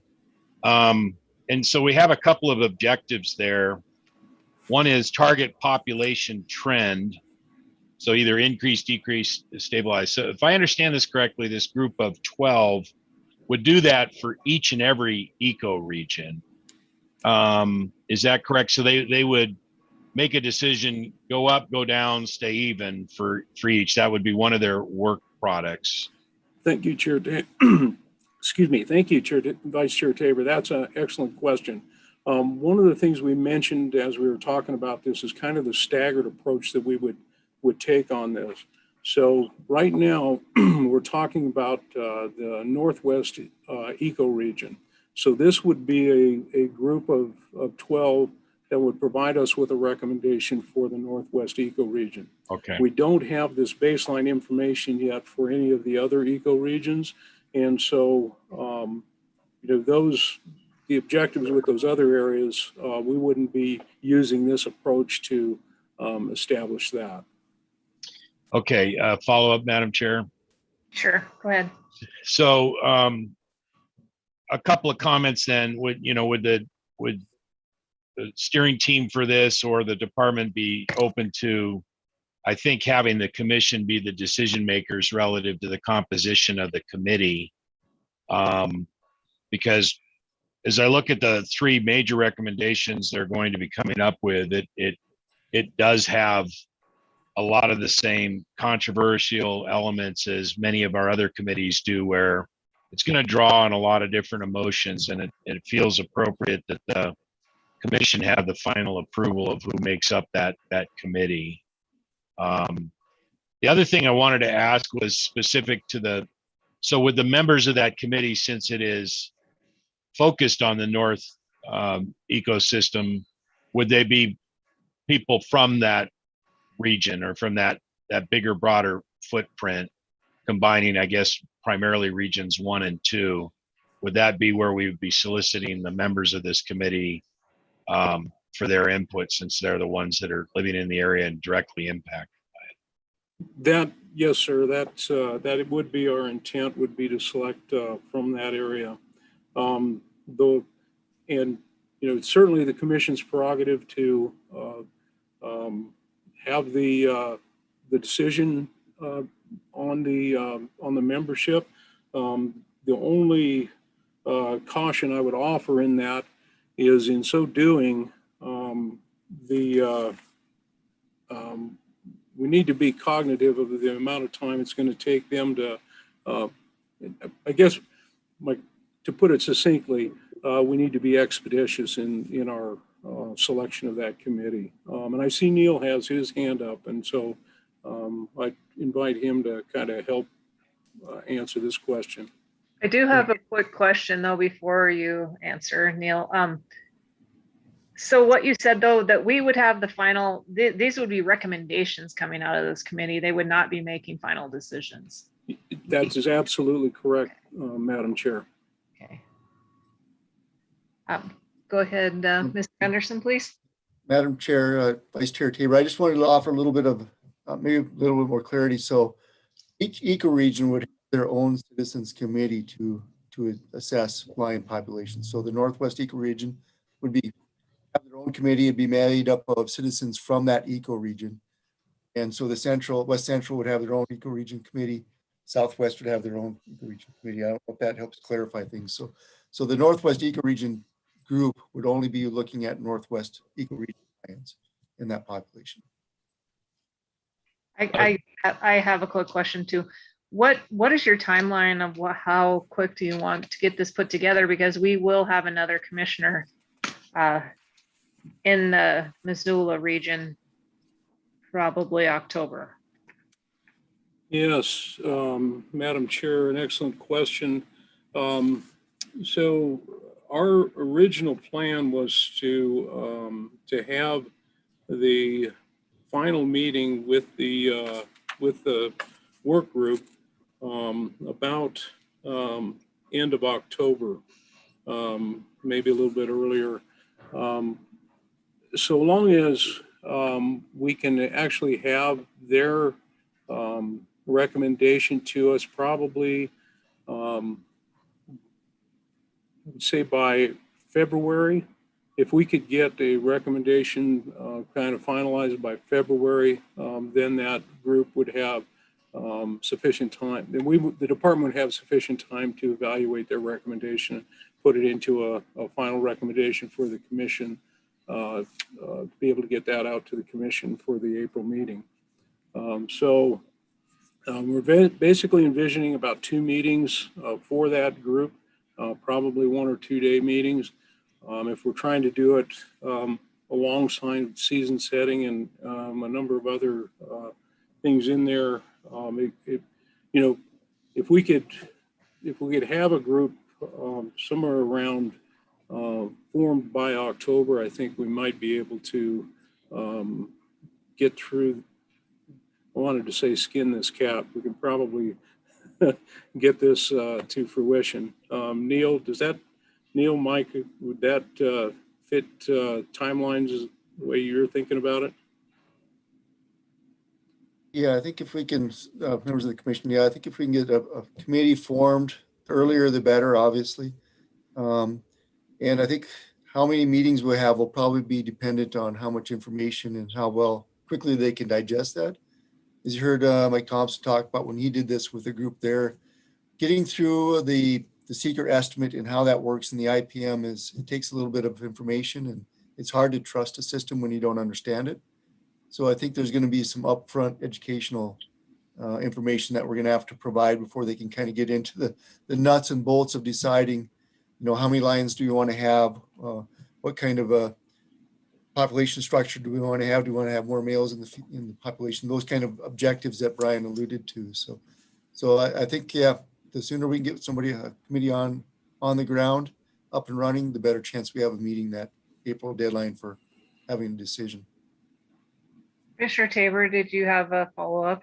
I did. Thank you, Madam Chair. So I just wanted to clarify the comment that Mr. Anderson said, because I had asked, is there going to be one committee?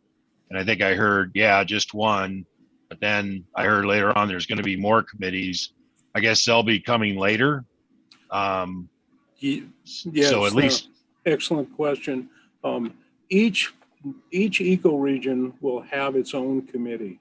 And so until we actually collect the data within the other ecoregions, we won't be formulating those committees. And so as we sit here today, probably we would be looking at a year and a half from now. We'd like to, in the spring, a year and a half from now, we'd like to start forming the next ecoregional committee to be looking at the next one that we complete. Okay, Madam Chair, follow up. Sure. Under that charge for the committee, we have the LMU emphasis. Could you just flesh that out a little bit more for me? Because if I understood correctly, it is conceivable that on the ecoregion basis, we may say, all right, our overall objective is X amount of cats, and we're not, will we still get specific about LMUs and how it then all breaks down? Or is it just like, I kind of almost look at it like in region 1, you have 500 bobcats and you're not really concentrating on where those bobcats are coming from. It's a region wide goal. Will we ultimately get to that? Or maybe just help me understand the LMU relationship to the ecoregion and whether we're going to still be managing it by units. Another very good question. So each of these committees would be looking at, perhaps giving us, say, we want to reduce the overall lion population by 20%.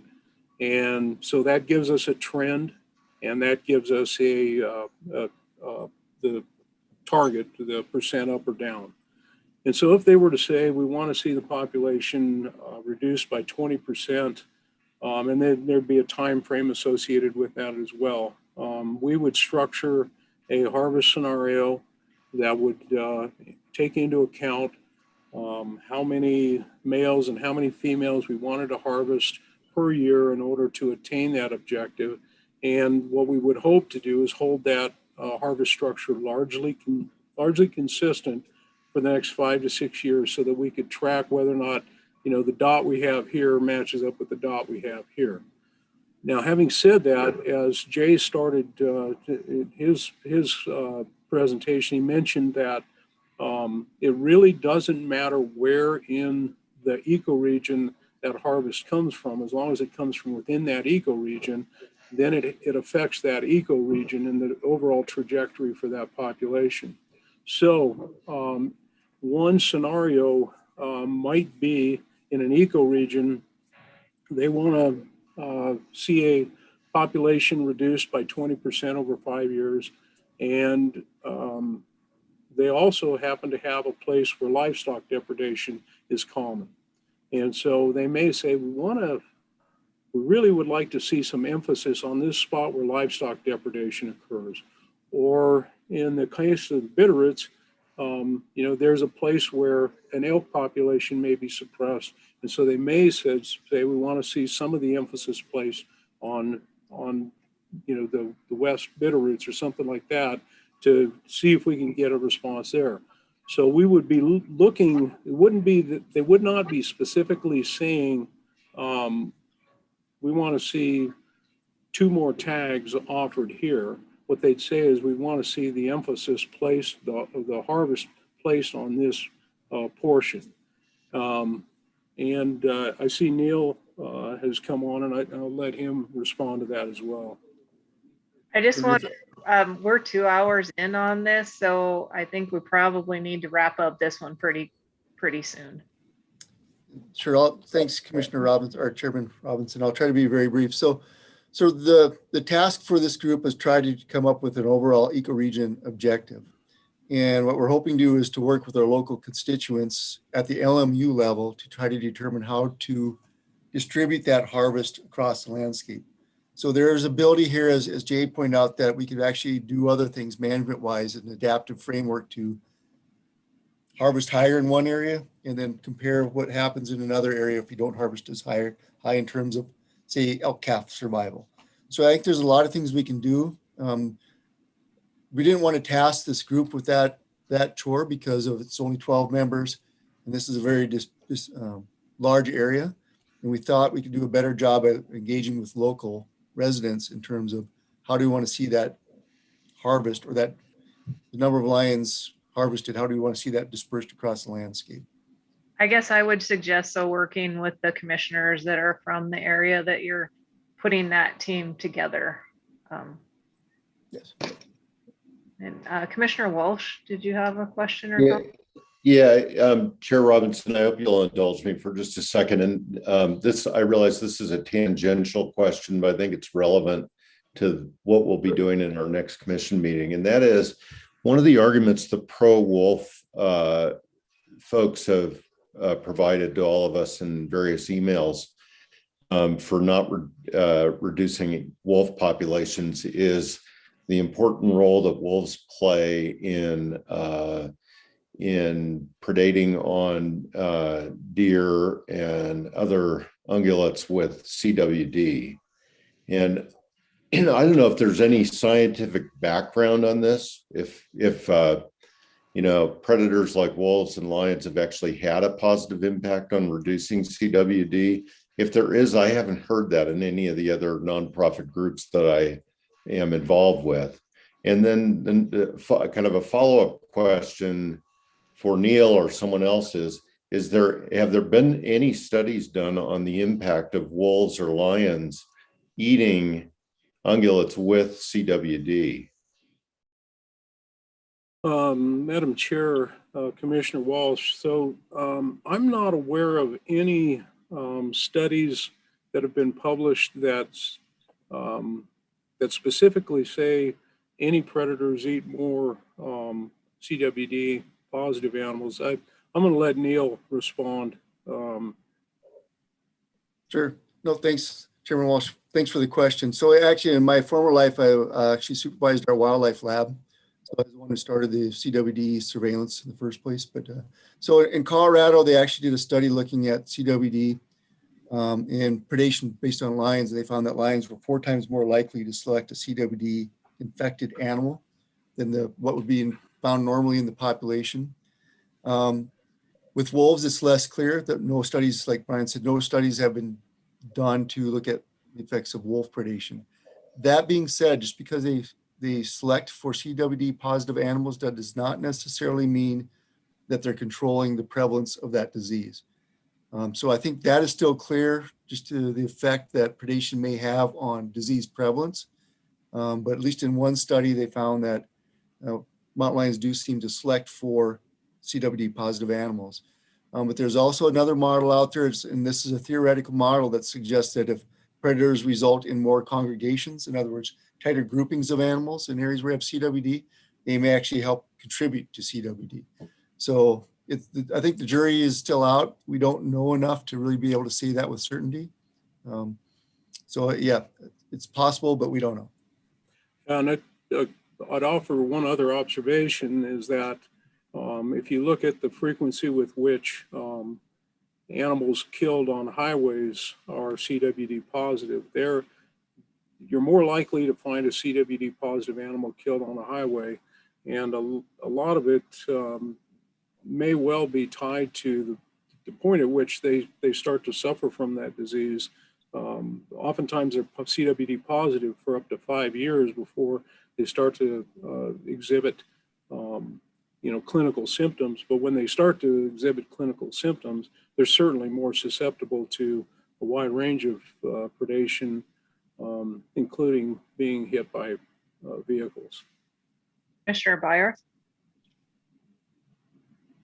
Oh, you're muted. Thanks, Madam Chair. I just think the structure of the work group as I heard it, I didn't write it all down, so I'm not sure. But it does open us up to some criticism as a staff and commission that it's stacked for people who are prone to wanting to diminish lion populations rather increase. I didn't hear any room other than 2 citizens of, in general, it does open us up to criticism that there are no pro-predator advocates on there. Just food for thought.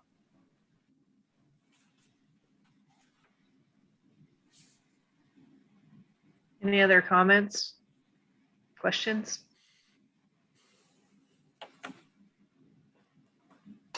Do you still have your hand raised, Commissioner Byers?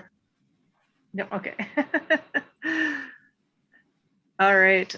Okay. So if that wraps it up, thank you for all the good information on that. And if there's any further questions, everyone could just email. So we have Mule Deer Adaptive Harvest Management Plan next. Thank you, Madam Chair, members of the commission. Good afternoon. Again, Brian Wakeling. The Adaptive Harvest Management Plan for deer, primarily focusing on mule deer, has been something that was first adopted in 2001. It's another one of the plans that we've been working on for getting revised. And I say we, Brent Lawner, who's one of our regional wildlife biologists in Augusta, he's been working on this pretty tirelessly. Primarily, he and our deer elk specialist, Lindsay Parsons, who unfortunately can't be with us today, but Brent's here, and he's been working with a team of regional biologists, and he's got a presentation to kind of go over the work they've been doing trying to get this revised, and it addresses an awful lot of the deer management aspects that become very important through our season setting. So Brent, I'll turn it over to you. Great, thanks, Brian.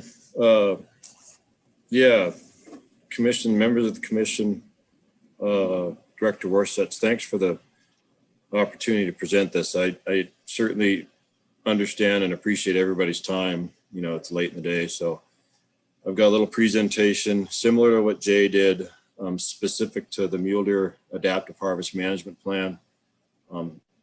To go over more of a 10,000 foot perspective, hopefully, just to get folks up to snuff as you are likely aware. The next commission, I think it's the August commission, this is tentatively, whether it changes or not, going to be moving forward potentially through you guys to adopt or not in that process. So this is just kind of obviously a background of what it is. There's a lot of details I won't get into, but hopefully it gives you a little bit of perspective. And then certainly if you got detailed questions about it between now and then, or after me or other folks are involved with this or definitely more than happy to visit to answer any questions if there are any. So I'm going to try and share my screen here.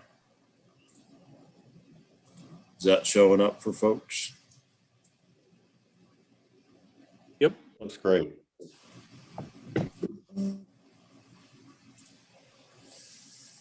Okay.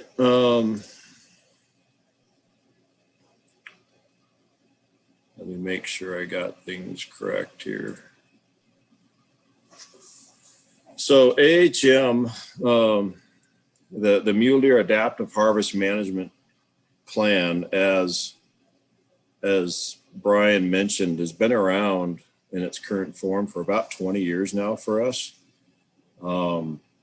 It's been serving as the way we manage deer, especially mule deer in Montana, in a fairly consistent fashion across the state. Given the abundance of deer, and again, especially mule deer and the variety of habitats they live in across Montana, having a plan like this in place is important to provide that consistency from a management perspective, at least to some degree on a statewide level. When this plan was first adopted 20 years ago, and even prior to that, and I'll get into that in a second related to the deer management policy, this was, if you could sum up how we manage mule deer in Montana, deer as a whole, but especially mule deer, in one sentence, this is what it is. And we've maintained this, looking at the resource itself, the recreational opportunities. Certainly hunting is a huge component of that. Wildlife viewing is certainly part of that as well, related to the cyclical nature of deer populations and how they are naturally cyclical in nature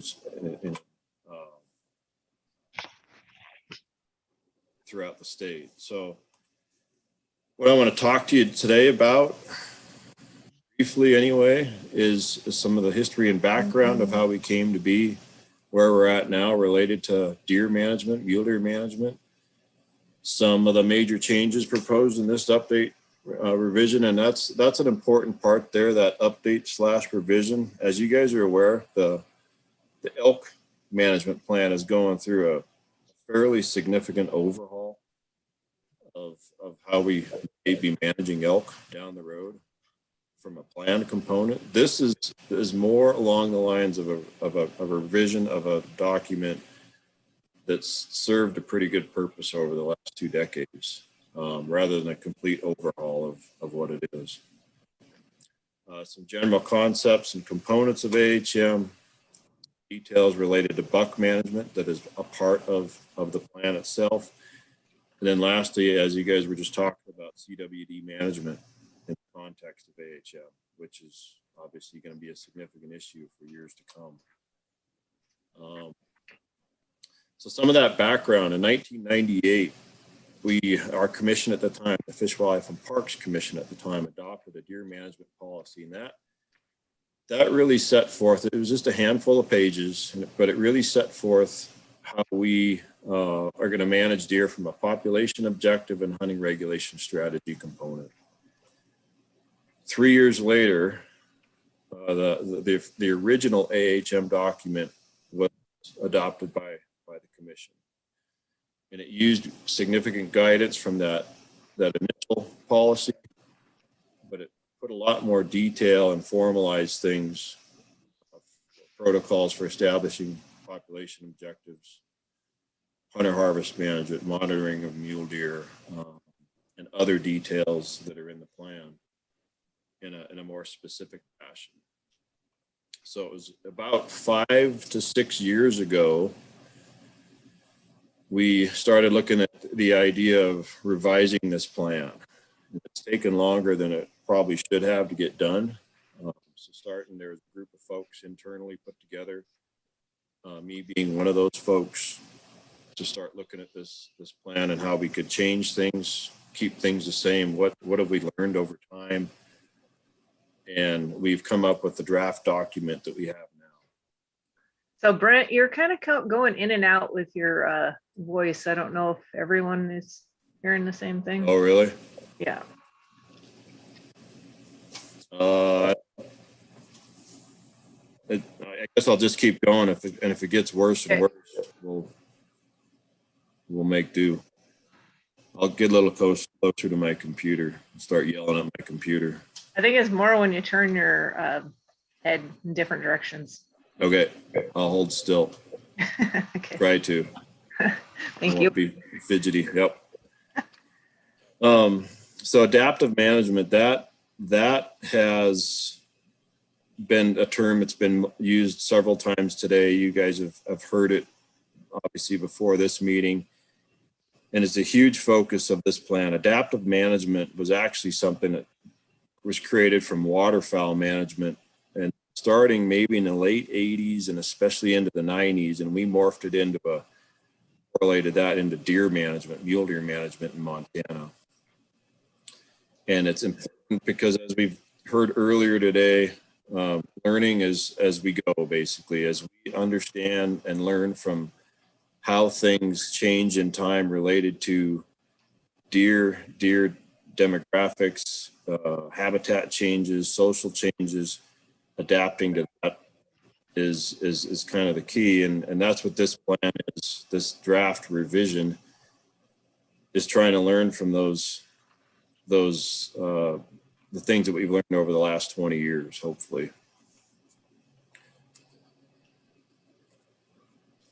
Just real quick, these are the folks internally within Fish, Wildlife, and Parks that have helped with this process. Just for perspective, all the different regional biologists in that top bullet, along with folks down the line through the Helena level and area wildlife management, certainly other biologists as well, just to give them some well-deserved credit.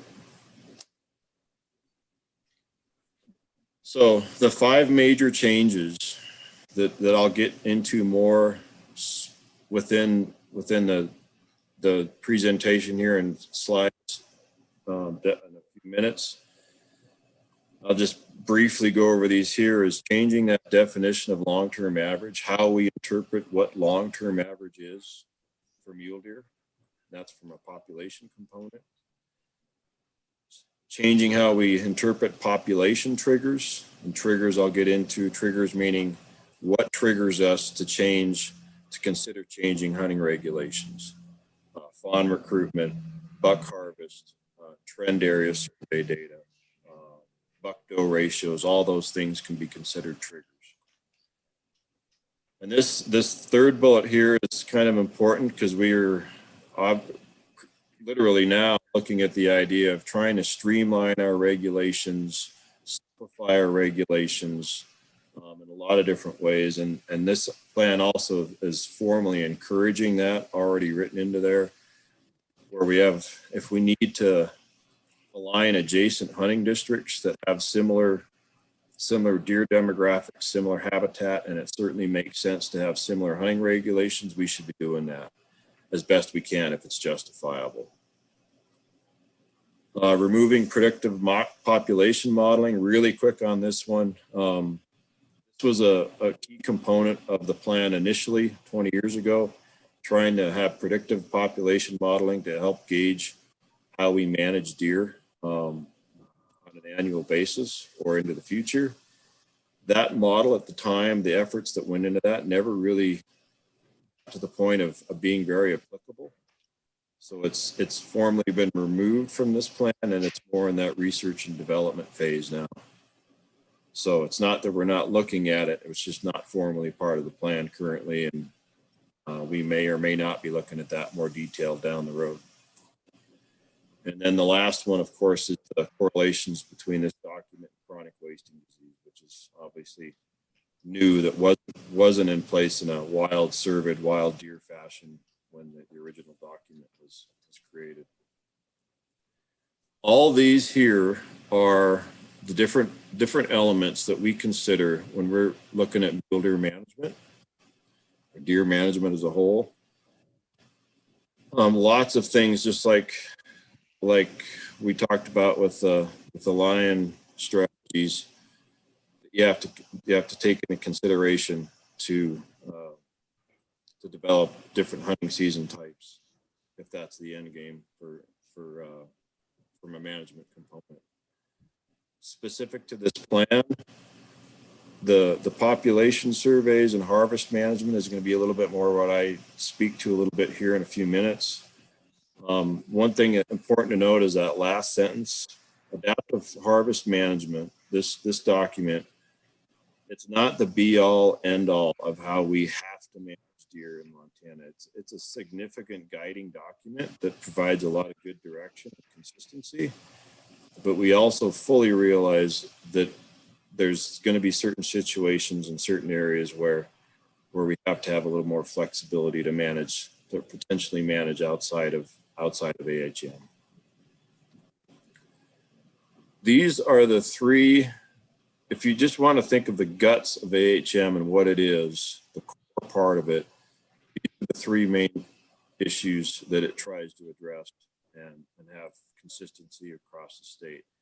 Population objectives, a monitoring program that gauges what those population objectives are doing, how close we are to meeting those objectives, and then based on those, different hunting regulation alternatives. So the first one here I'll get into is the population objectives. So hunting districts hunting districts in Montana, similar to what the slide that Jay Colby showed related to lion management across the state. We have these PMUs, they're population management units, based on broad habitat characteristics. They're fairly similar across the state. And you'll notice there's some reasonable similarities to what Jay had there versus this. Two different species, but based on habitat, based on long-term research, input from folks like myself and others prior to me, looking at these to gauge what is an appropriate way to manage deer within these areas based on these different habitat types. So there's 5 different ones in our state. Hopefully there's nobody that's colorblind on here, because that can be an issue sometimes. And then related to those population management units, those PMUs are gauged from a habitat component that really speak to the different characteristics of the population, and directly related to that, to the potential for hunter harvest. So the easiest way for me to describe that, if you look at these 3 figures, don't get caught up in the nitty-gritty details here. I just want to give you an idea of when we're thinking of deer management related to population management units. This is one way to look at it. That mountain foothill environment area, which would be a population management unit that encompasses a lot of southwest Montana. You'll see that blue area that gives you that output, that environmental variation. I don't know if you can see my cursor if I point at this. The recruited fawns per 100 females for an environment like this typically is going to be more in that 20 to 50 fawns per 100 female range. If you want to consider this kind of an average, this yellow line, in that 30 to 35 range fawns for 100 females on average. So there's variability in that.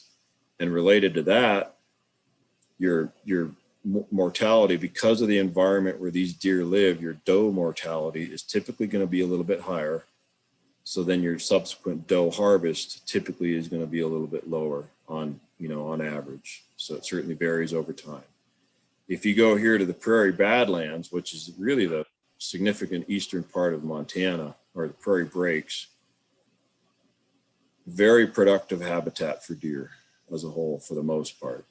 You have a lot more environmental variation, so you have a lot bigger swings in recruited fawns per 100 females, that fawn recruitment, but your average typically is going to be significantly more compared to a mountain foothill type environment. So then your doe mortality is typically a little bit less, better survivorship, but then can sustain higher doe harvest because of this higher production in these areas. So that's, you know, just a broad way of looking at these different population management units and why we manage differently between these different areas. So related to those objectives, these are the same objectives that we had 20 years ago, and we've generally felt that these are fairly applicable now. They're pretty broad, but they're by design because of the nature of deer and needing to have that variability. And this is at the population management unit. So like the mountain foothill area, the Northwest Montane, or the Prairie Mountain foothill areas all have that overall population objective related to these trend areas, which I'll speak to in just a sec, to maintain those areas within 25% of the long-term average of the survey data that we have. And then you can see these other two areas, the Southern Mountains, the very south central part of the state, and then the big one here obviously is the Prairie Break Country. So related to that monitoring program, I mentioned the trend survey work. This gives you an idea here in Montana, at least for the Prairie Breaks Country, of trend surveys that are flown every year. A lot of these in this area are fixed wing flights.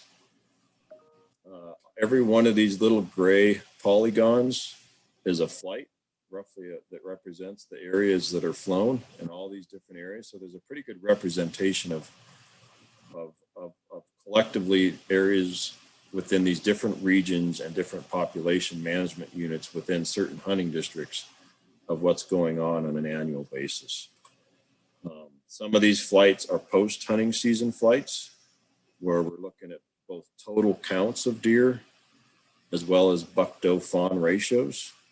And these post-hunting season flights are typically tried to be completed by mid-January so we can get those buck-doe ratios as best we can. Sometimes we break that up even to more if we're trying to get an idea of yearling recruitment, yearling bucks or adult bucks, 2-point bucks, 3-point bucks or bigger.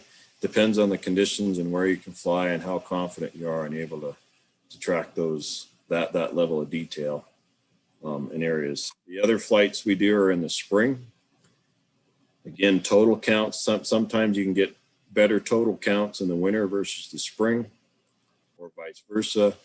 The springtime, it's a fawn adult ratio. That's your recruitment. Usually they're flown in April in a lot of places. So those are the deer, the fawns especially, that survive. They're going to become yearling deer that are going to be the newbies coming into the population. So the better fawn adult ratios you see in the spring, the better off the population is going to be in the short or potentially long term. And it's fawn adult because that time of year, those bucks have dropped antlers, so we can't tell the difference between does and fawns. So they're all considered adults if we don't classify them as a fawn. And that tells you, like I said, recruitment, population trend. Here's just a table that speaks to each of those trend areas for reference. For all these different areas, these are all the different names, which ones are flown in postseason versus spring flights or both. A lot of these areas you can see in between regions 4, 5, 6, and 7 in this large area have flights completed in both time of year. So some areas we don't have the ability to fly to get reliable indices of population size. Probably some of the best reference to that is portions of west central and northwest Montana. Dense forests, trying to fly that country. I don't know if Neil's still on, but Neil and his folks, and even Mike Thompson, they can all attest to the difficulties flying some of that country to get reliable indications of what the populations are doing, either total counts or even buck-doe, fawn-doe ratios. And then other areas, depending on what's going on an annual basis. If you have migratory deer, it might not be representative on a given year. So of what's actually occurring. So we rely more on buck harvest through our harvest estimates. And buck harvest is, assuming buck harvest is consistent in time on a general license, which isn't everywhere, but in a lot of places it is. That's directly correlated to recruitment. And then, and in some places, if you have both, it behooves in some ways to combine all that data to further justify. You use that harvest data, you use the survey data to recommend regulations based on what the population objectives are. And then lastly, the hunting regulation alternatives based on the latter two there. So all these areas, if you look at the AHM document, we have a general rifle season, an archery only season, descriptions for those, and then where applicable, and that changes in time, B license opportunity. So some areas can be considered a liberal season in a broad fashion where we have the ability to have more antlerless harvest, a restrictive season being just the opposite, or a standard season. And I'll show a diagram here in a sec that kind of is an easy way to show how this works. A lot of this, all these season types can be attributed to these different elements here that certainly feed into all the things like I showed at the beginning, that how we have to consider managing deer, managing populations, and different hunting strategies. And this is an important point here, and I'll speak to this more in the buck section, but it applies here too. Most of these hunting districts, based on hunter preference surveys over time, we have three primary ones that have been done over time, provide maximum hunting opportunity. And that's probably, at least on my level, one of the things I have as much conversation with folks as anything is, the hunting opportunity. So are you sacrificing the resource for the opportunity? And that's something obviously we don't want to be doing. The ultimate end game here is the long-term welfare of the resource itself. The preference surveys that I'll speak to in a sec here consistently advocate for that hunting opportunity, but there's certainly a balance of how that's come, how that's changed or stayed the same over time. Here's this diagram just to give this is how I think too. I'm a visual person, so here's your long-term average. So one of those changes we're looking at is long-term average. Some areas where we see a consistent long-term decline in mule deer numbers, where it's pretty obvious over the last 30 years, as an example, that numbers have just been declining. It behooves people in those areas, biologists, to be considering using a short-term, long-term average, so like 10-year average that might be more representative reality what's going on, versus looking at a 30-year average where it might not be representative of what's really occurring in the long term. So that it provides that flexibility based on what the surveys and what the data is showing, and harvest data too over time. Those population objectives, that objective range, like the three in the western part of the state, you have plus or minus 25% of that average based on trend data. That would fall into a standard regulation package. And that's one way we're looking at this in this draft version that we have now, is the standard regulation package, which for a lot of areas is an either sex mule deer hunting season. With the potential for B license opportunity. That's not everywhere, but in good portions of Montana, that's the standard regulation package. If you fall below that, you're going to be below that population objective range. You fall more into that restrictive regulation package, which a lot of times becomes a buck only season and little to no doe harvest. And obviously just the opposite, if you're above, you go to that liberal season type and fall back to the either sex season and potential for more B tag opportunity. So that's a very simple way of looking at it. There's obviously a lot of details within different hunting districts where that might be little tweaks or changes that may or may not be appropriate, that we're obviously going to be looking at here over the next month, 2 months leading into the season setting process coming up later this fall. How we gauge how we go into those areas are those triggers. what is the doe fawn recruitment doing? What is the buck doe ratios? What are the total numbers of deer doing? And then all those other factors. What is the access opportunities? What are the social interests? Land ownership makeups, public versus private lands. Yeah, other things as well that certainly can feed into the different season types that we could be proposing. For us, trying to stick to at least as best we can to the biology or the science of what we should be doing is best, but there's certainly other things we have to take into account as well. I'll go into any questions about that process before I jump into the buck management section.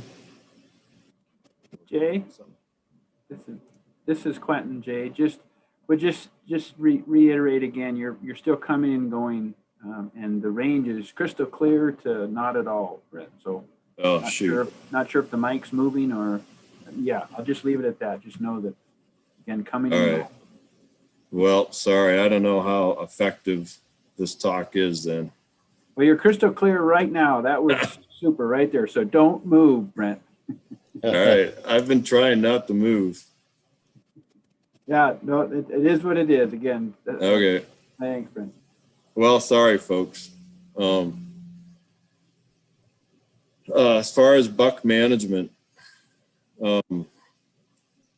buck management is obviously something that it's part of the AHM process. It's one of the major components of AHM, and it's an ongoing balance of how we manage buck hunting opportunity versus that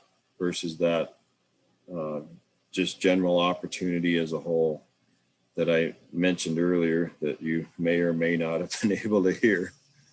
So that goal, and again, from a sentence, trying to sum things up from one sentence, providing hunting opportunity for older age bucks in a limited number of hunting districts, offering reasonable public hunting access. You could summarize it in one sentence. That would be it, and that's how we continue to manage for buck management in Montana. At least we have been anyway. These are the 13 hunting districts in Montana that we have they're called special management hunting districts, where we have formal objectives within these hunting districts that we're trying to manage for bucks. It could be a certain number of 4-point or better bucks. It could be a certain level of age structure within those bucks that we're trying to track. It gives some history behind these seasons and how they came to be. And there's 13. These have all been in place for a long time. 12 have a limited buck permit regulation. And one hunting district, 313, has a short 3-week season. We have other hunting districts in Montana that have various forms of other limited permits or unlimited permits or a shortened season, but they're not, at least within this context, recognized as a special management district that has specific criteria that we're trying to manage for. So as I mentioned, we have we've done 3 statewide hunter preference surveys over the last 30 plus years. And some general similarities for perspective related to these surveys. Here's three different bullets that speak to some similarities. The general majority of folks have a satisfaction for statewide deer management. This isn't everybody, but the majority. Majority of respondents support a less restrictive season compared to a more restrictive season. An easy way to look at that is a general buck hunting season opportunity versus a limited buck hunting opportunity. And then consistently, that's interesting. The last one was done as it says in 2011, trophy hunting, if you call it trophy hunting or older age or managing for older age deer, was consistently lower ranked compared to folks that just want to be outside getting meat, doing something with family or other reasons. So that's just perspective. If you look at the details of that over time, there's been some little tweaks and changes. One thing to keep in mind related to this is we don't, at least I don't think we use this as a tool as like a vote for what seasons are more applicable in certain areas, more as a tool to gauge that range or level of hunter preference over time. Are we seeing a swing in one direction or another? It's been 10 years since we've done one. So that's the most recent data we have to go off of on a large scale level. But all these surveys have been fairly consistent in what we've seen from a hunter preference component. Hey, Brent, may I ask a quick question? You bet. Yes.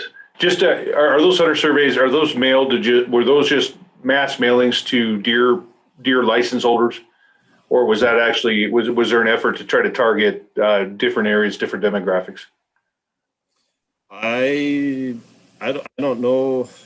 I guess I can't answer that with a lot of confidence. I don't know if Quentin or Ken or somebody could have a perspective on that.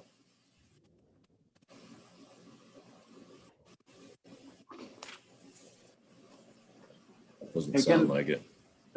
The question being, how did those areas get identified? Is that correct? Madam Chair and Quentin, yes. In general, I guess I'm curious about how those surveys, those hunter satisfaction surveys were done, or how they were conducted, if they were just mass mailings. And in general, I'll make a comment briefly right now that I'm concerned about the whole, the surveys that we're doing now, the phone surveys and their effectiveness, because I personally have I rarely ever get the phone call. There's never a chance to call back. And so, I mean, my data's gone unreported for years. And I'm thinking about the overall process, but I'm curious how this process fits into that as well. Yeah, thank you for the question, clarification, Chair Robinson, Commissioner Siebel.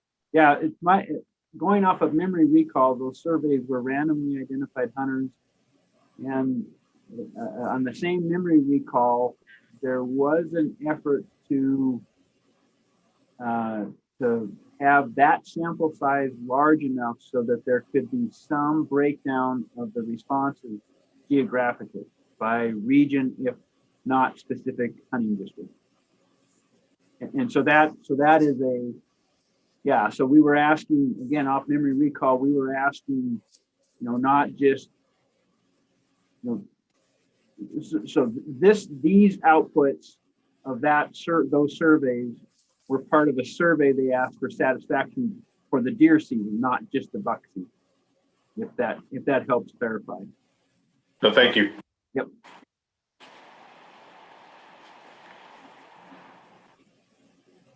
Yep.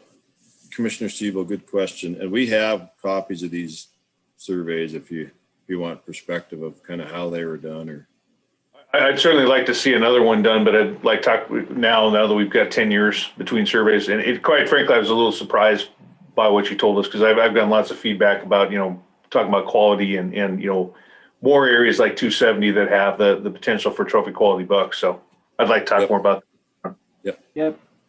Chair Robinson, Commissioner Siebel, something in that exchange just now prompted one more detail that I'd take liberty, if offered, to add, and that is that the surveys have been forced choice surveys. So recognizing that if the question is simply, would you like to shoot older age buck deer, we might expect a lot of people to say, well, sure, of course. But recognizing that there's some restriction on opportunity to get there from here, the surveys have said, have tried to help the respondents recognize or has tried to measure what the respondents would be willing to give up with respect to opportunity to achieve that management. Thank you.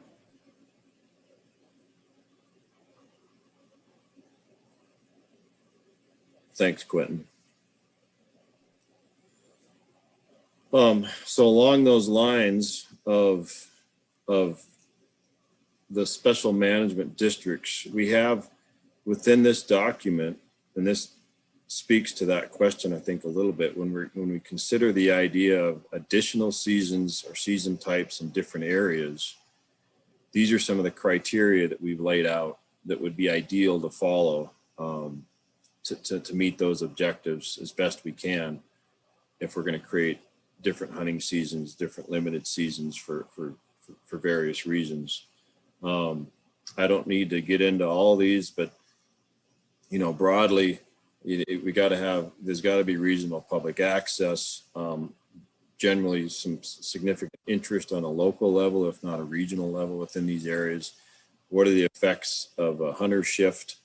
If you create a season, the folks that might hunt there, where would they go if they didn't have the opportunity there, the influence of hunting on an adjacent hunting districts?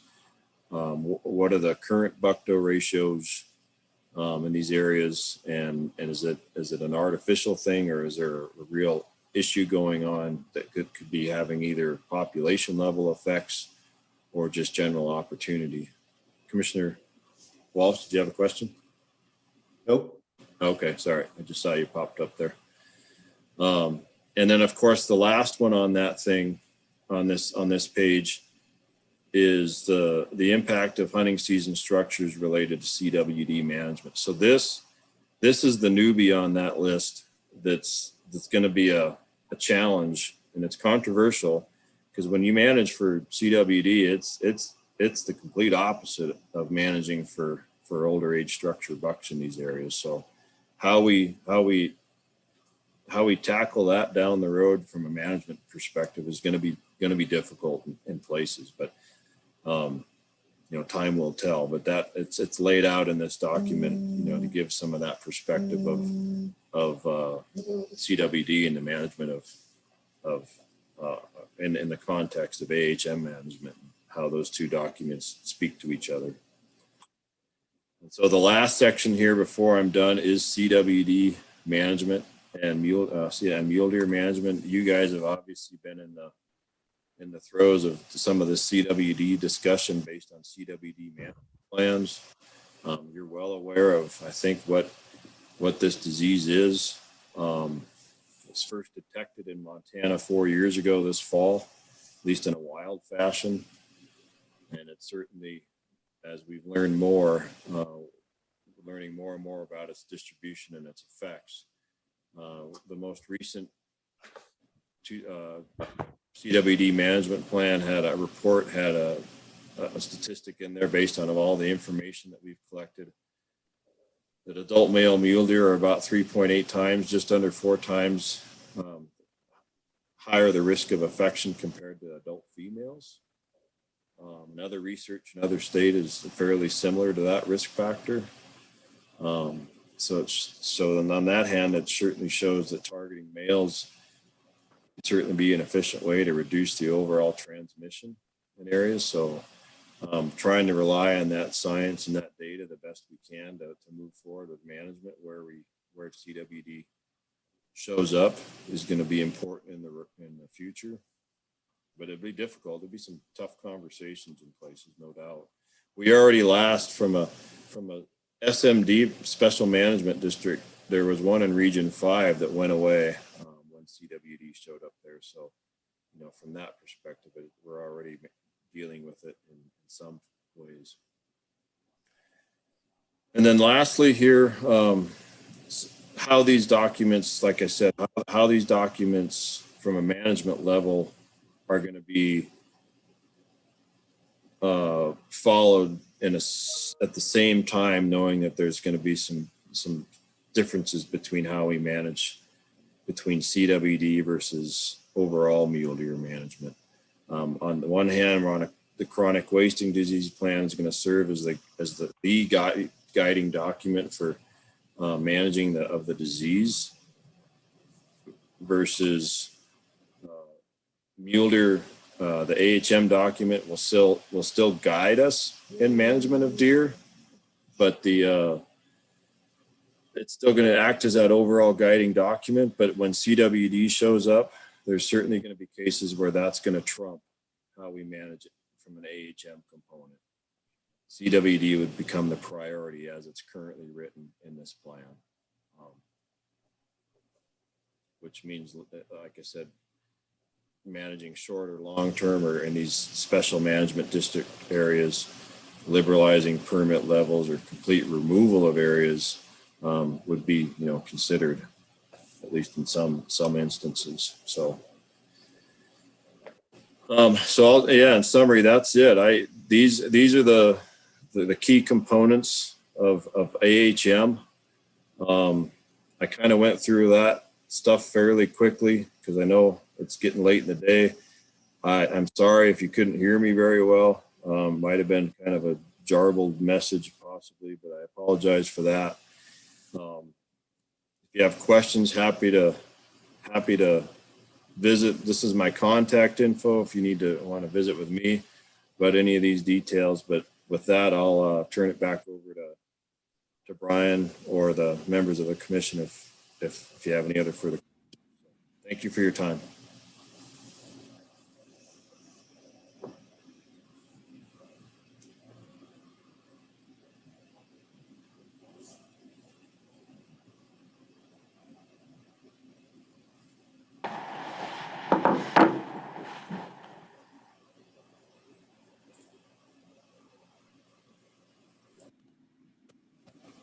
Thanks, Brent.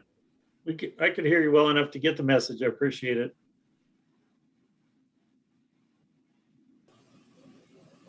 I was muted. I think we heard most of it, but I was just going to encourage everyone to write down his contact information if you have any follow-up questions.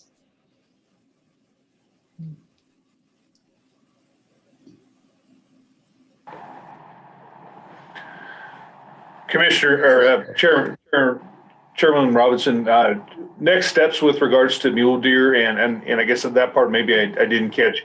What are we expected of this work? This is obviously really important. When are we going to be making decisions based on this? Is this part of the regular season setting process? Madam Chair, Commissioner Siebel, I can try to address that. Our objective is to place this before the commission in August for a proposed and have the commission have an opportunity to consider it, take public comment on that, and then we would hope to come back in October for a final. That way our intent would be to get the commission's direction before we can move into finish season setting and overall process. Thank you.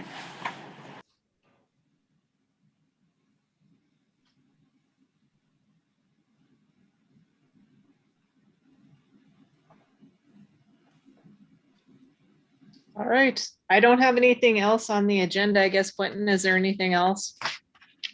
No, Chair Robinson. That's it. That's it for the work session. All right. Thank you. I see the director's come on. He may have something to offer. Madam Chair, members of the commission, I sent you an email talking about Tri-State.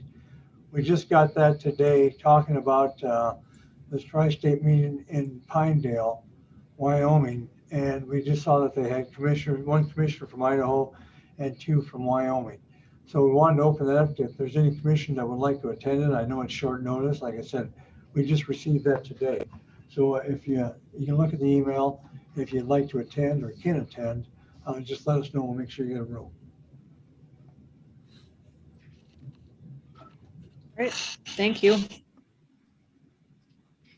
No one else has anything? Guess we'll adjourn. Thank you, everyone. Thank you. Thanks all. Thanks, everybody.